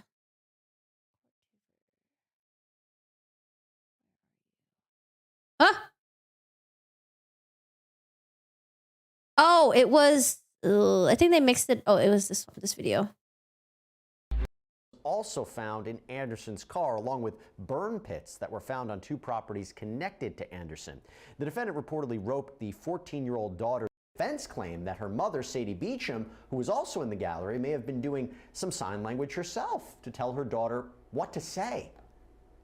Terry, what is going on here? Obviously, you can't give people any kinds of signals while they're testifying. Well, that's rule number 1. You are not supposed to be signaling. That means anyone in the audience. That means the defendant. That means the parties. You cannot signal to a witness on the stand. That testimony has to be her own testimony, and she can't be coached. And like you said, there are accusations, and the accusations came from inside and outside the courtroom. That 1, the defendant told his daughter to close her mouth, and 2, also that Sadie was signaling calm down when the daughter was very agitated. So I think the right thing to do was the fact that, you know, the judge let them work it out. Both parties decided, look, let's not make a big deal out of this. They were going to have a mini hearing, and they did put Sadie up on the stand, but at the end of the day, they decided to just, you know, listen to what that's why she goes up on the stand afterwards. I was like, okay, are we done with the daughter's testimony? All right. was going on as far as the daughter was concerned. So I definitely think that it was a big issue in this case, and watching him do that sign language was really interesting. Get the duct tape out! Because it does seem like it was something that he said to the judge, to me. Take a listen at what Sadie Beecham's response was when she was asked directly whether she was using sign language to coach her daughter. Were you signing her instructions about what to say or anything else? No. My hands were below the pews. Okay. Were you communicating with her in any other way without your hands, either facial Oh, so she didn't use her hands to sign calm down. expressions or whatever? There was a moment where she got a little sassy up here, and my initial mom response was to go shh, shh, shh. So if I did that, that would have been the only thing that I can recall I did. I mean, I thought that was reasonable. I understand how she felt, but she really shouldn't have signaled at all. Yeah, that's a good point. I think it's pretty interesting. Brian, I want to talk about the judge in this case, Judge Bruce Schrader. He's the judge who recently oversaw the Kyle Rittenhouse case. There have been times during this trial where he seems to be having some trouble. Listen to this. Yeah, I feel like it was just like a reaction. Okay, so now we know why the mom goes up there shortly afterwards. That was like, oh, the mom's testifying? All right, so that's the mom right there. Yeah, mom's testifying on a little mini thing. And then we go back to the daughter at some point. Okay, they're still figuring all this out right now. I think we're back to the questioning. Judge, I'm going to ask the same question that I asked before. I believe the objection was overruled. I can't remember that far back. You can repeat the question, though. Yes. Yeah, sure. Yeah. Yeah. On May 18th, 2020, the day before your mom had gone to look for Mr. Gutierrez, your mom had told you that she was concerned that her friend was missing. I don't recall that personally. Do you recall your mom talking to you at all about Mr. Gutierrez the day before? Absolutely not. So she didn't do that? My mother and me never had a conversation about Mr. Gutierrez ever. Except for after. So prior to when your mom went down to Kenosha to look for her friend, she had never told you anything about Mr. Gutierrez? In fact, that day that you're talking about, I was sitting at home. I was doing homework when I kept on calling my mother. I was trying to figure out where she is. She wasn't home on time. And I was just overall just like, where is she? And so when I had called her, she had said, you know, something happened, I'll be home shortly, and then returned about 2 hours later and told me that we needed to go to Kenosha County. Okay, so again, I just want to be clear. Prior to that moment, she had never discussed Mr. Gutierrez with you at all? No. Nothing about him? No. Nothing about his family? No. Nothing about his friends? Like, I wonder if they were only dating for a short period of time. Not like that. Nothing about his kids? Yes. Okay, so she did talk to you about him. There was a minor conversation when she had found the phone. And when she found the phone, it was...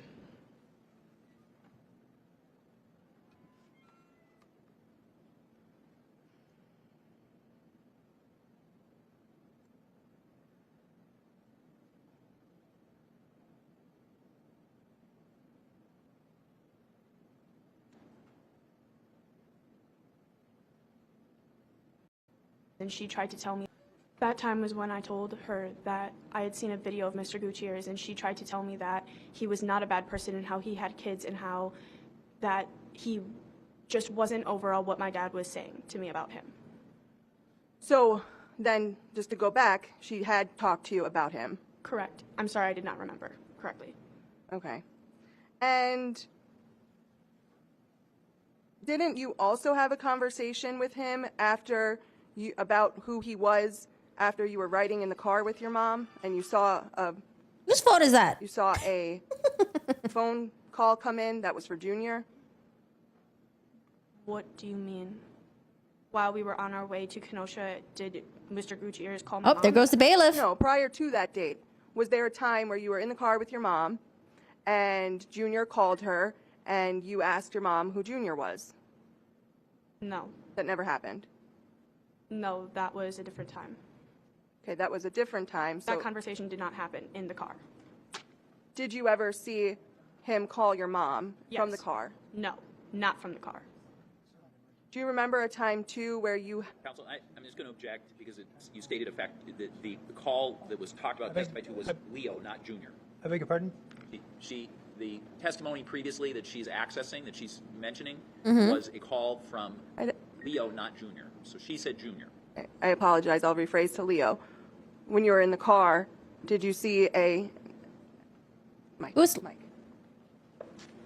Oh, like Leo, short for Rosa Leo? Where in the car, someone named Leo called your mom and you saw that? I don't remember that. You don't remember it at all? I don't remember that at all. Okay, because it didn't happen, or you just have no memory of it? I just don't have a memory of it. Okay. You would say you have a pretty good memory, though, correct? Jackson, I guess it's speculative. You know, people ranking their memory. Is it relevant? I don't remember what the objection. No, no, I think most people have an assessment of their own memory abilities, and it may not be accurate, but they all have, just like some people think they're really good athletes, and other people look and think not so. So she should answer. She should answer the question. Yes, Yeah, go ahead. Oh, yeah, I was like, are we answering or no?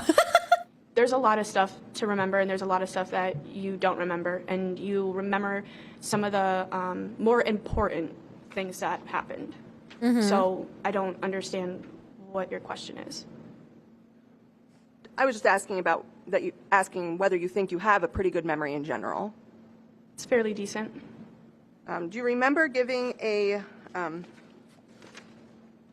you remember meeting with an individual and speaking with them about this matter in June of 2020? Which one?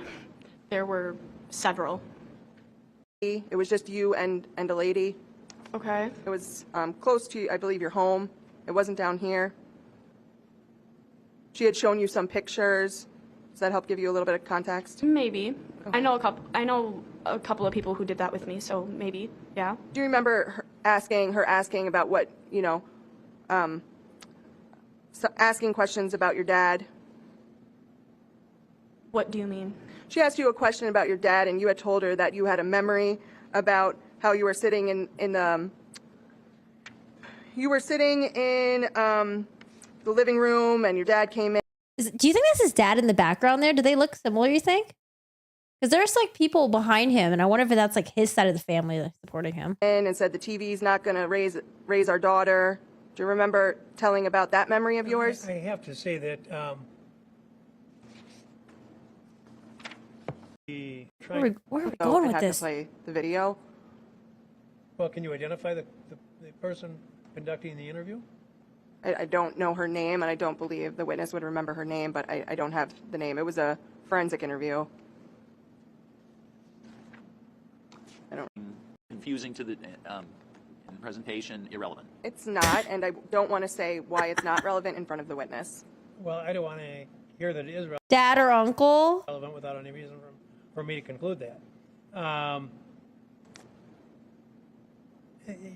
can't believe we're in a situation where we don't even know who the... Yeah, I was like, how does she not know who it is? Doesn't she have... Shouldn't she know? Or it's like recorded somewhere? People involved are?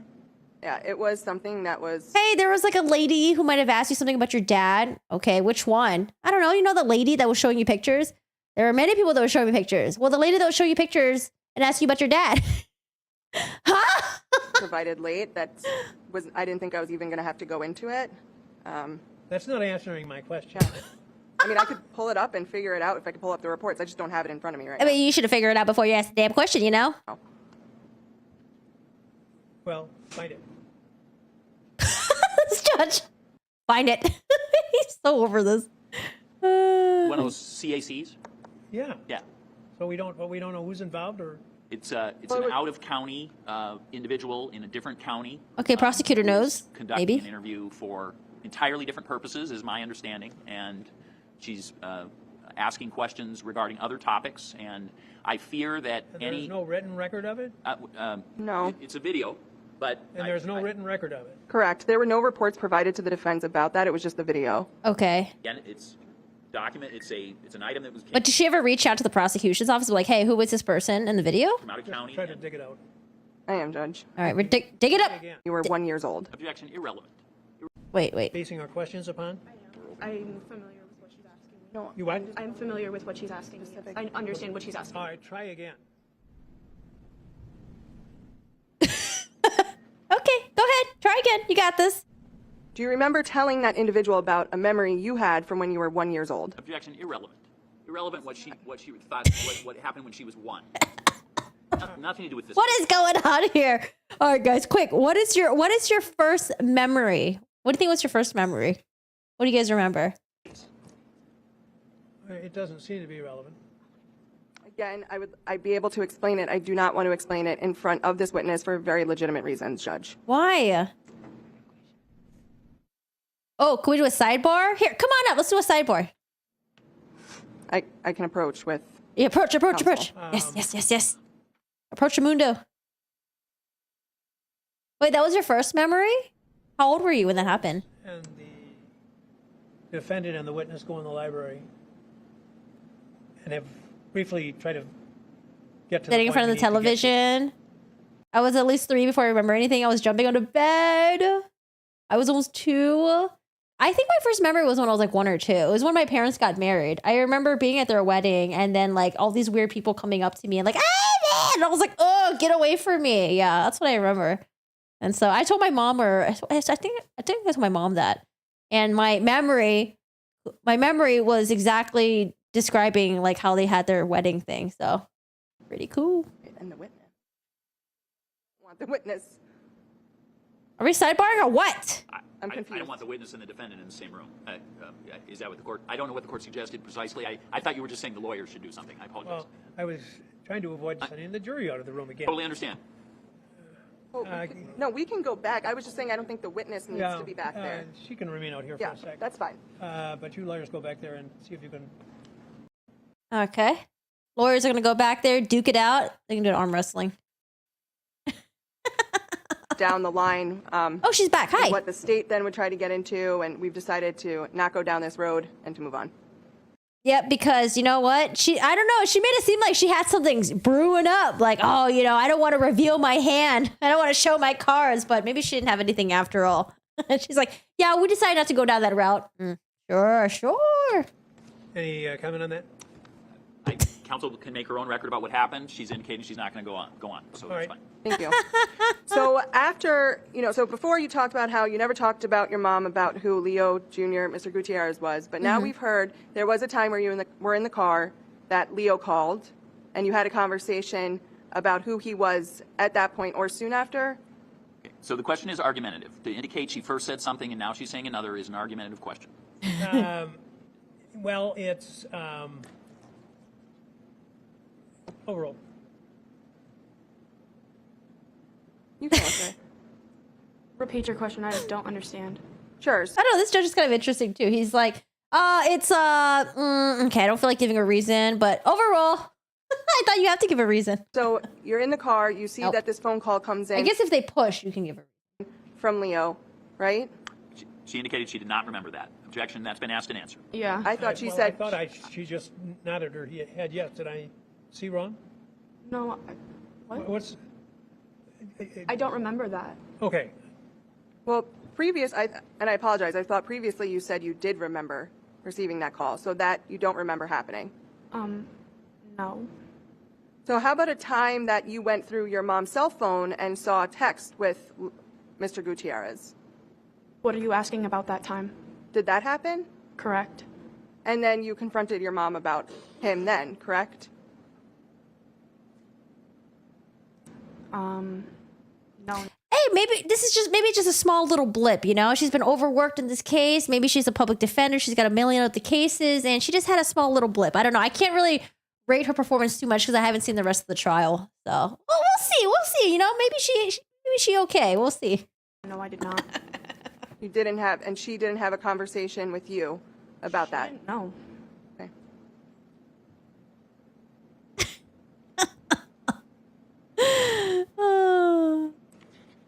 It's so funny because trials in my head go very differently, but then trials in real time, it's I don't know, sometimes it is a shit show. It's actually gonna be hilarious sometimes. So after your mom goes down to Kenosha, she comes back and she tells you about what she thinks happened. Did that happen? We're on May 19th now? Correct. Okay. I just didn't know if I say May 19th, would you know what day I'm referring to as to what occurred? It wasn't about what she thought had happened. She came in the house and told me, I think one of my friends was hurt pretty bad. And that's really all she had to say for me to get it. What do you mean for you to have to get it? To understand what she meant by that. And what did you take that to mean? And my dad did it.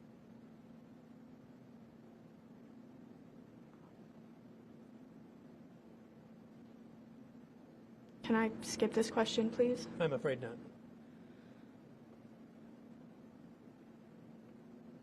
I knew something bad had happened to a person who I knew about, who in my head I knew about. So in that moment, you knew that your mom basically was telling you something bad had happened to Mr. Gutierrez. She didn't really specify names at the time when she just said that, my friend was hurt pretty badly. I'm saying not about what she said, but trying to clarify more what you took it as. So when you said that you knew someone was hurt really bad, did you think that someone was Mr. Gutierrez? Yes. Why was that? From what had happened on my birthday morning. And you knew that your mom had gone down to Kenosha to Mr. Gutierrez's place? Absolutely. So she told you that? No. So how did you know she went there? I was tracking her. You were tracking her? Correct. I mean, we got fine friends. How were you tracking her? On Dad's laptop, on his desk.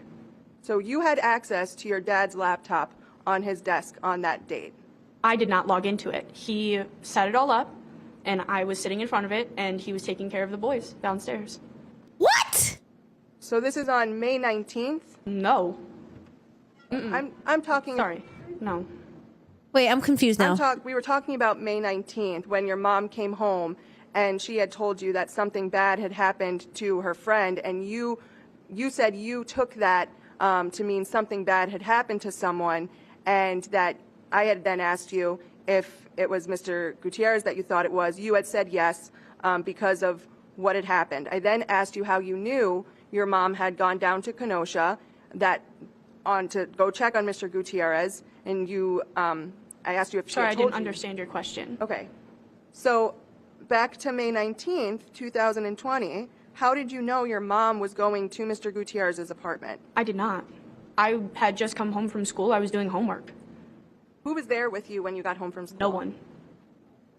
And so you didn't know she was going to see Mr. Gutierrez? I had no idea. And, it wasn't very uncommon for me to come home and my parents weren't there. So I didn't really think anything of it until hours started going by. I want to go back to your answers, though, that you were giving before about being on your dad's computer, on the desk. Dude, I used to be like, my mom used to leave us alone, like home alone with no babysitter. And I could have sworn I was like, how old was I?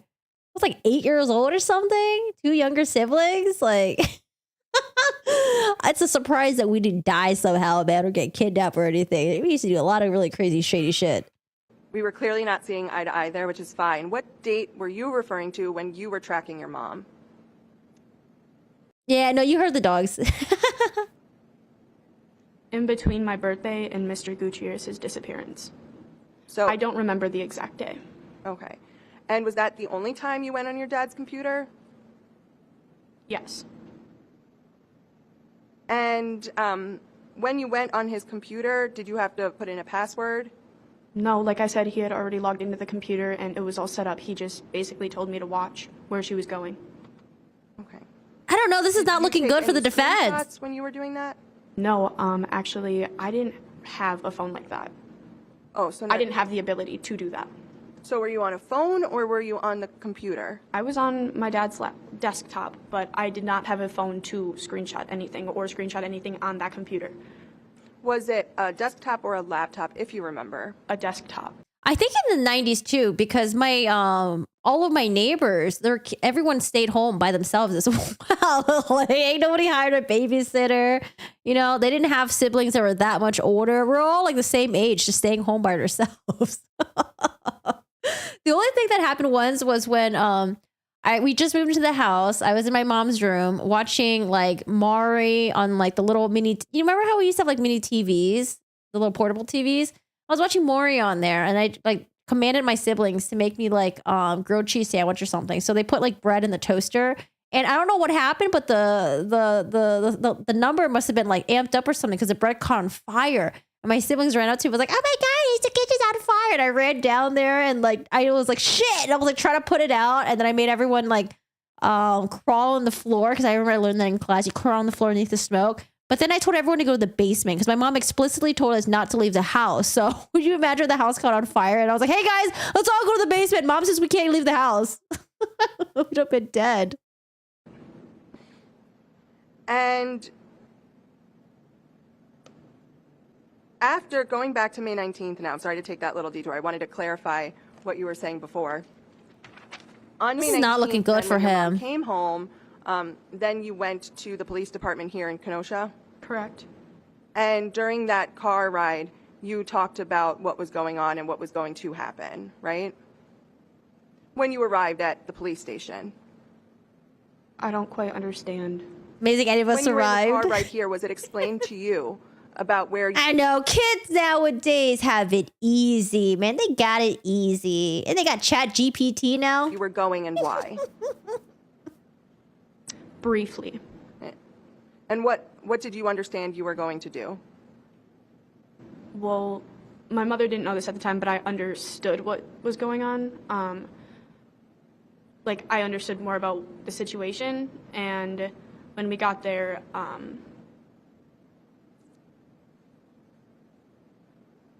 you don't really have a choice. You kind of just have to go in there and tell. And you previously had said that your mom didn't really talk about Mr. Gutierrez, and you also said that you had talked to your mom about the events that happened the night of your birthday, the early morning hours of your birthday day. Eventually, yes, I did. I had very traumatic experiences from that. So, yes. When Spying on the mom and the boyfriend. With your mom, if you remember. Just objection, just as to vagueness. Are you referring to discussions about what happened on her birthday night, the April 24th event? I'm confused about what you're Zachariah looking like shit. I'm screwed. Oh, I didn't know I was zoomed in like that. Whoops. Zachariah knows he's screwed. Well, I guess it's because you're saying there was no times where your mom discussed Mr. Gutierrez with you, correct? I disagree. So were there times where you brought up Mr. Gutierrez with your mom? Yes. When? Do you remember when? It was not before all of this. So it was only after? Correct. And when I said after all of this, I don't want to put words in your mouth, so if you could just tell me... Like, after my dad was arrested, when we were sitting. Okay, so you only told her all the details about after. Everything you knew after. Yes. Okay. Yeah, we're just reminding... I did not tell her everything. Reminding the jury all the weird, crappy things that a dad has done. Oh, In God. Kenosha, you're having the interview with detectives. Do you remember having to stop or asking to stop the interview to be able to go ask your mom a question? Yes. And when you went to go speak with your mom to ask her a question, it was about whether you could, and without going into the details of what it was about, whether you could go into something with the detectives. Correct. 15th date, I'm going to give you a date. If you don't remember, that's fine. Just speaking with a detective over the phone. That possibly could have happened, yeah. Okay. And in that phone call, you were talking about your dad's flip-flops. And so we have those now, and I just want to show them to you to confirm. Can't see the flip-flops. Sorry. yeah, it's it's hard. not like I Yep, tried. absolutely. Okay, them. Weird ways. That's probably why they look like that. Yeah, okay. And these were the flip-flops he was wearing on the 16th and 17th. When I saw him Yeah. Correct.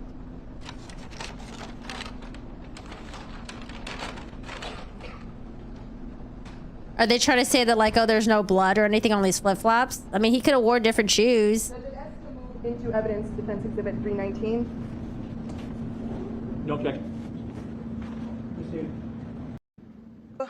Again, I'm going to give you a date if you remember. Remember Detective Anschutz coming to your mom's house? Yes. Okay. Detective Anschutz about the phone that your dad had given you, the Motorola G6? Yeah. What is a Motorola G6? Your testimony is that your dad had given you that phone? Yes. Is that what he used for a burner phone? Without his consent? No. Were Like a there drug times dealer's where you had phone? taken people during this time frame? Were there times where you had taken people's phones without their consent? Objection, Judge. It's improper impeachment of this witness. Irrelevant. Rephrase your question. During this time frame, you had taken a phone from a family member, correct? Dude, judges, does this have shoulder pads?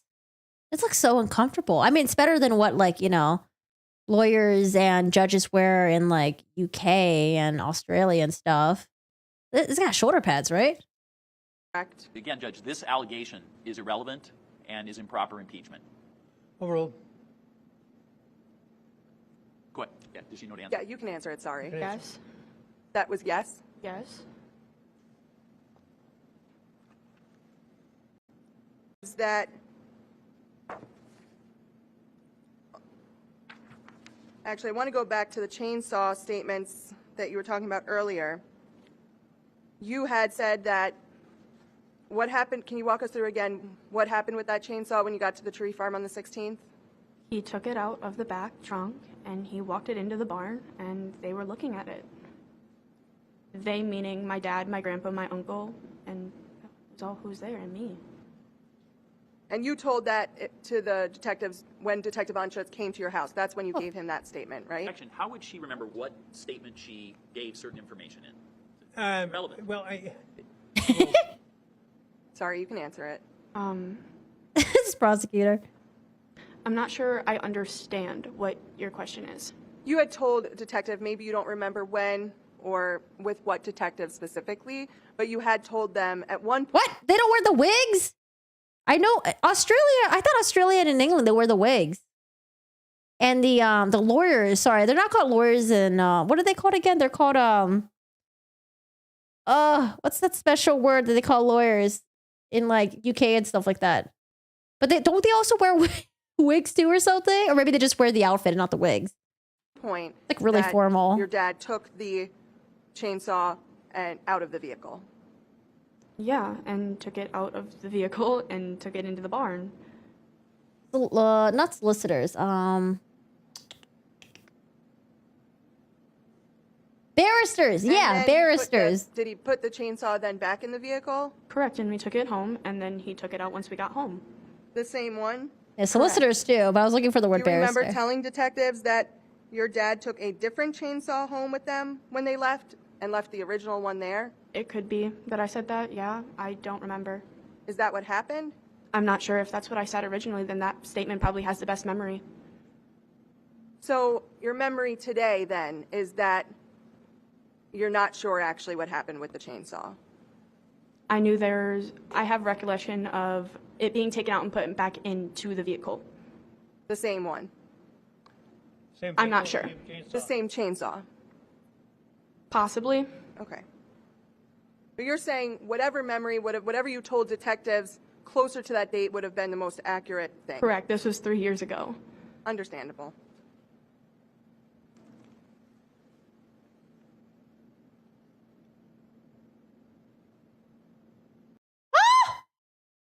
What? Wait, we were talking about. Okay, sorry. I need to take a quick break. What? Someone in chat says, "Pray mantis will kill hummingbird." Oh my god! Even though mantises are smaller, they still attack hummingbirds. It's rare, but it's gruesome. A prey mantis lurks on a hummingbird feeder, watching carefully as the hummingbird hovers near the sugary water. With one quick motion, the mantis grabs the hummingbird and misses. Hummingbirds don't always get a second chance. Pictures this instance of the one dangling above shows mantis dangling from the feeder with the bloodied hummers at the end of their claws. And then they start eating the innards. But wait, you must be thinking, aren't hummingbirds as big as mantises? What the? A mantis has to be very hungry. Well, we have a lot of aphids, so hopefully the mantis won't kill the hummingbird. Oh my god. I know, right? It's so sad and badass at the same time. Oh my god.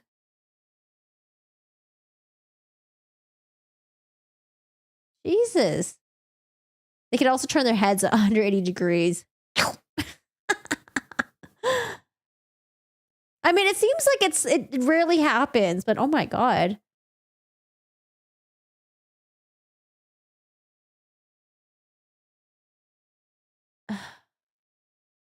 I mean, honestly, the hummingbirds. No, yeah, they'll probably fly to the plants. Jeez, I don't know. Hummingbirds, they can sting. What? What do you mean, like stab you with their beak? Oh man, drama.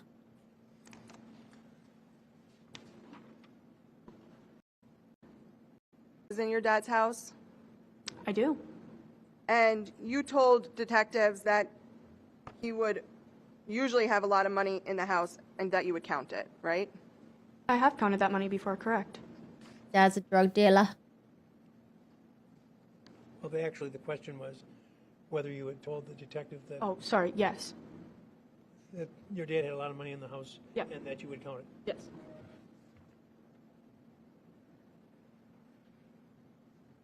Okay, you know, I don't know where the defense has been going this entire time. I don't know. The only thing I could think of was like maybe they're trying to show that the daughter is unreliable, bad memory, doesn't know what she's talking about, coached by the mom. But I none of this is good for the defense.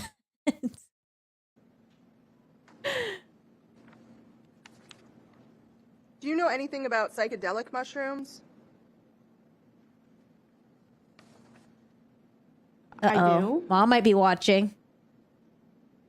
Do you remember telling the officers about your dad experimenting with them? Actually, I do, correct. The mushrooms in the fridge was actually what I was referring to, and I had found out that he was not selling those and that he was taking them himself. And you knew, though, that he was selling the marijuana? I did know that.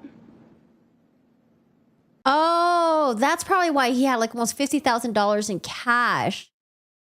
Drug dealer. Okay. So enough about all the detective talk, just some basic things about your dad and his house, a little bit more casual. He was trying to do work on the house, right? The work was under construction, yeah. And you would still go over there and play with your brothers and have a good time? Yeah. Skateboard, play basketball? Yes, there were a lot of bad times during our family situation, but there were also good ones too. And Drug dealing is not worth it, dude. You get robbed, okay? Sometimes people don't fucking pay you. When the police catch on and they raid the crap out of your house, they fuck shit up, fuck doors up. It's not worth it. And then when you go to jail and then all that, you gotta hire a lawyer. Like, drug dealing is not worth it. I know, like, sometimes when you're a teenager, you're like, oh my God, you make so much money from drug dealing and you just get lured by all the money that you make, but it is just not worth it. It's a fucking headache. the ones that you're mentioning are definitely good ones that I've had with him, yes. Sure, David, sure. Eyes on you. Come on, you. In the back. There's tons of good memories there. Yeah. No, I dated a drug dealer. It's a shit show. I mean, it wasn't very frequent, but I mean, yeah. And maybe it wasn't frequent because you weren't there every day. You'd go over. And it's dangerous too, because sometimes when people know you got drugs to your house, you fucking get robbed, gunpoint and stuff like that. How often would you go to your dad's house? What period? Just so during drug the period dealers we're are talking about, lame. so from, like, March of 2020 through to the last time that you were there. I couldn't count how many, but there were fairly many times that I would... David, your background is green. Is that marijuana back there I see? Is that some plants back there? That farm back there? And were there times where your dad would come over to your mom's house too and you guys would hang out there as well? Yeah. It depended on the situation. Oh my God. My friend knew this guy who got his house broken into. The people had guns. No one was home, but they shot at his Rottweiler. And the Rottweiler was taken to the hospital and like they had to amputate the legs. So the Rottweiler only had 3 legs. It was really sad. And the guy did like a GoFundMe to raise money so the dog could get proper care. But the background story is this motherfucker was a fucking drug dealer and he had drugs at his house. People knew that, fucking robbed him. Gunpoint, the guy wasn't home, but the dog was there, probably to guard the drugs, whatever. And that's why the dog got shot.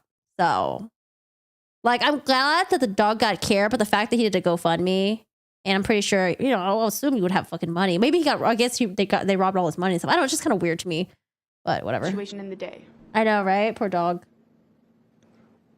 But I don't think he told people that, I don't think people knew he was a drug dealer. So he did the GoFundMe and then probably got all the sympathy and stuff on Instagram and GoFundMe and stuff like that. But the background story is the motherfucker was a drug dealer.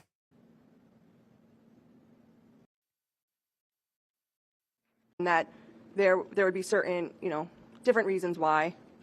Yeah. Did your dad still have any belongings at your mom's house? If you know. Aww. Maybe. I mean, my dad also traveled for work. So while he would, in between coming home and... I know. I feel like that's one of the saddest jobs ever, to work at a veterinarian. I feel like the vets there are just maybe similar to doctors. I just feel like just become soulless now, because you're so used to seeing so many sad cases and stuff like that. Yeah, it's really sad. We saw a lot of shot dogs and BS stories from the owners. Oh, this one time Dennis and I were making dog food, right? And we had to run to the grocery store really quick because we forgot to buy liver or chicken. I forgot we forgot to buy something. So we all run to the grocery store. We come back. We start making the dog food. And then all of a sudden, Steve was like having like a seizure in front of the gate. And I was like freaking out because he had like pancreatitis, like really bad pancreatitis, like a couple years before that. And so I'm always like kind of like watching his health and stuff. And so he was like having a seizure. And I was like, oh my God, something's wrong with Steve. So like we all grabbed Steve, drove our ass to the fucking ER and dropped him off there. And the vet calls me and the vet's like, so, you know, what's going on with your dog? I'm like, I don't know. Like, you know, like all of a sudden he was having a seizure and then we brought him in the car and he was like, it looked like he was having a seizure. And then like the light was too bright and he was like going like this and stuff like that. Like his eyes were really like small. And then so the vet was like, so do you have like drugs at your house? We're like, no, we don't do drugs. And he was like, they were like, oh, you don't have like, you know, like prescription drugs, like, you know, acid. I was like, no. And he's like, marijuana. Oh, you know what? We do have edibles. I forgot about that. Yeah, we got gummy edibles. And then she was like, do you think there's any way your dog could get into it? And I was like, yes, possibly. So we go back and watch our security camera footage, right? So when we were cooking the dog food, we moved all the tables where the couch was, right? And the table was where the edible was. So Steve climbs on the couch. He parkours over to the dining table and then he finds like the weed thing. But you know, the weed thing is like, it's child lock safe, right? It's like a fucking like Hellraiser puzzle in order to fucking unlock it. And so he somehow bites into it and then he fucks with it while we're at the grocery store and he eats like 100 milligram of THC. Okay. And it's funny now because we figure out what it was. But I guess like it was too much for him. So he was like shaking a little bit, but he wasn't having a seizure. He was just shaking. And then when we took him when we were on our way driving to the hospital, I guess like you're really sensitive to light when you're really high. And so he was like, oh, the light, no, get the light away from me. Yeah, I felt so bad. And we were like, oh my God, poor Steve. And so we took him home. You know, he was fine. The doctor was like, yeah, he just needs to you know, he just needs to just work it out. And then so when I was, so Steve went into his little tent and he was sleeping the entire time. And whenever I would go in to check on him, he's like, oh, it's too bright. Oh, stop it. Go away. But I would feed him. I remember when I got his dog food, I like mushed it up for him so I could like feed him in like small little batches. And he was so hungry. He had like the little dog munchies that he was eating. Oh my God, he was so cute. But yeah, I feel really bad. So even though, yeah, just be careful, okay? People who do drugs and stuff like that, just, I don't know, put it in the refrigerator. Dogs can't open refrigerators. Yeah, he got the munchies afterwards. Yeah, poor guy. He was so stoned. Actually, I still have videos of that and like the security cam footage of him doing the parkour stuff and like, Steve is a good dog. Cheryl is the bad corgi where he'll jump up and literally like steal cake from you right in front of your face. But Steve, man, like he's always been such a good boy. But when we start watching the security cam footage, we realized that he would start climbing up, like he would climb up and like try to parkour and like get stuff. Because I remember for Halloween, we had a bowl of Halloween candy and I was like, who the fuck ate all my Jolly Ranchers? And then so I started finding Jolly Rancher wrappers right by his tent. And so he climbed up and stole all my Jolly Ranchers and it was like stealing them one by one, like as each day passed. It was like really funny. So sneaky guy. Okay. All right. But yeah, he's okay now. Poor Bubba. And leaving. Bye, Kim. He would stay at his house, but when he would come back in town, he would stay at my mom's house. He would just sleep on the couch. So, I mean, I'm sure there was some of his stuff there, maybe still. Okay. And by stuff, I mean like some clothes, maybe. Yeah. Dirty clothes. All right. No, nothing further subject to recross. Thank you. Oh, thank God it's over. But my God, I don't see what was the point of all those questions. Except for the fact that she got shut down a couple of times by a sassy teenager.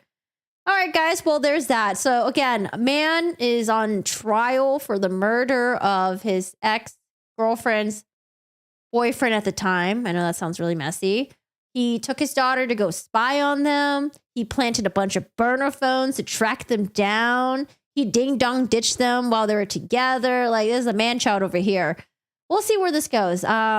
We're only on like I think we're like day 15, 16, 17 of the trial. And I think the defense is probably going to go now. But I do maybe at some point want to listen to the opening statements because they maintain that he didn't do it. But I want to know what's the alibi? Like, where was he? What's he going to say? He's like, oh, I was at home the entire time. You know, like, I don't know. Do we have like cell phone data records to back that up or anything like that? We'll see. The guy is nuts though. Yeah, he is. And I feel so bad for the daughter. Thank God though, because like I think he has twins, but they were probably too young to understand how batshit crazy the dad was at the time.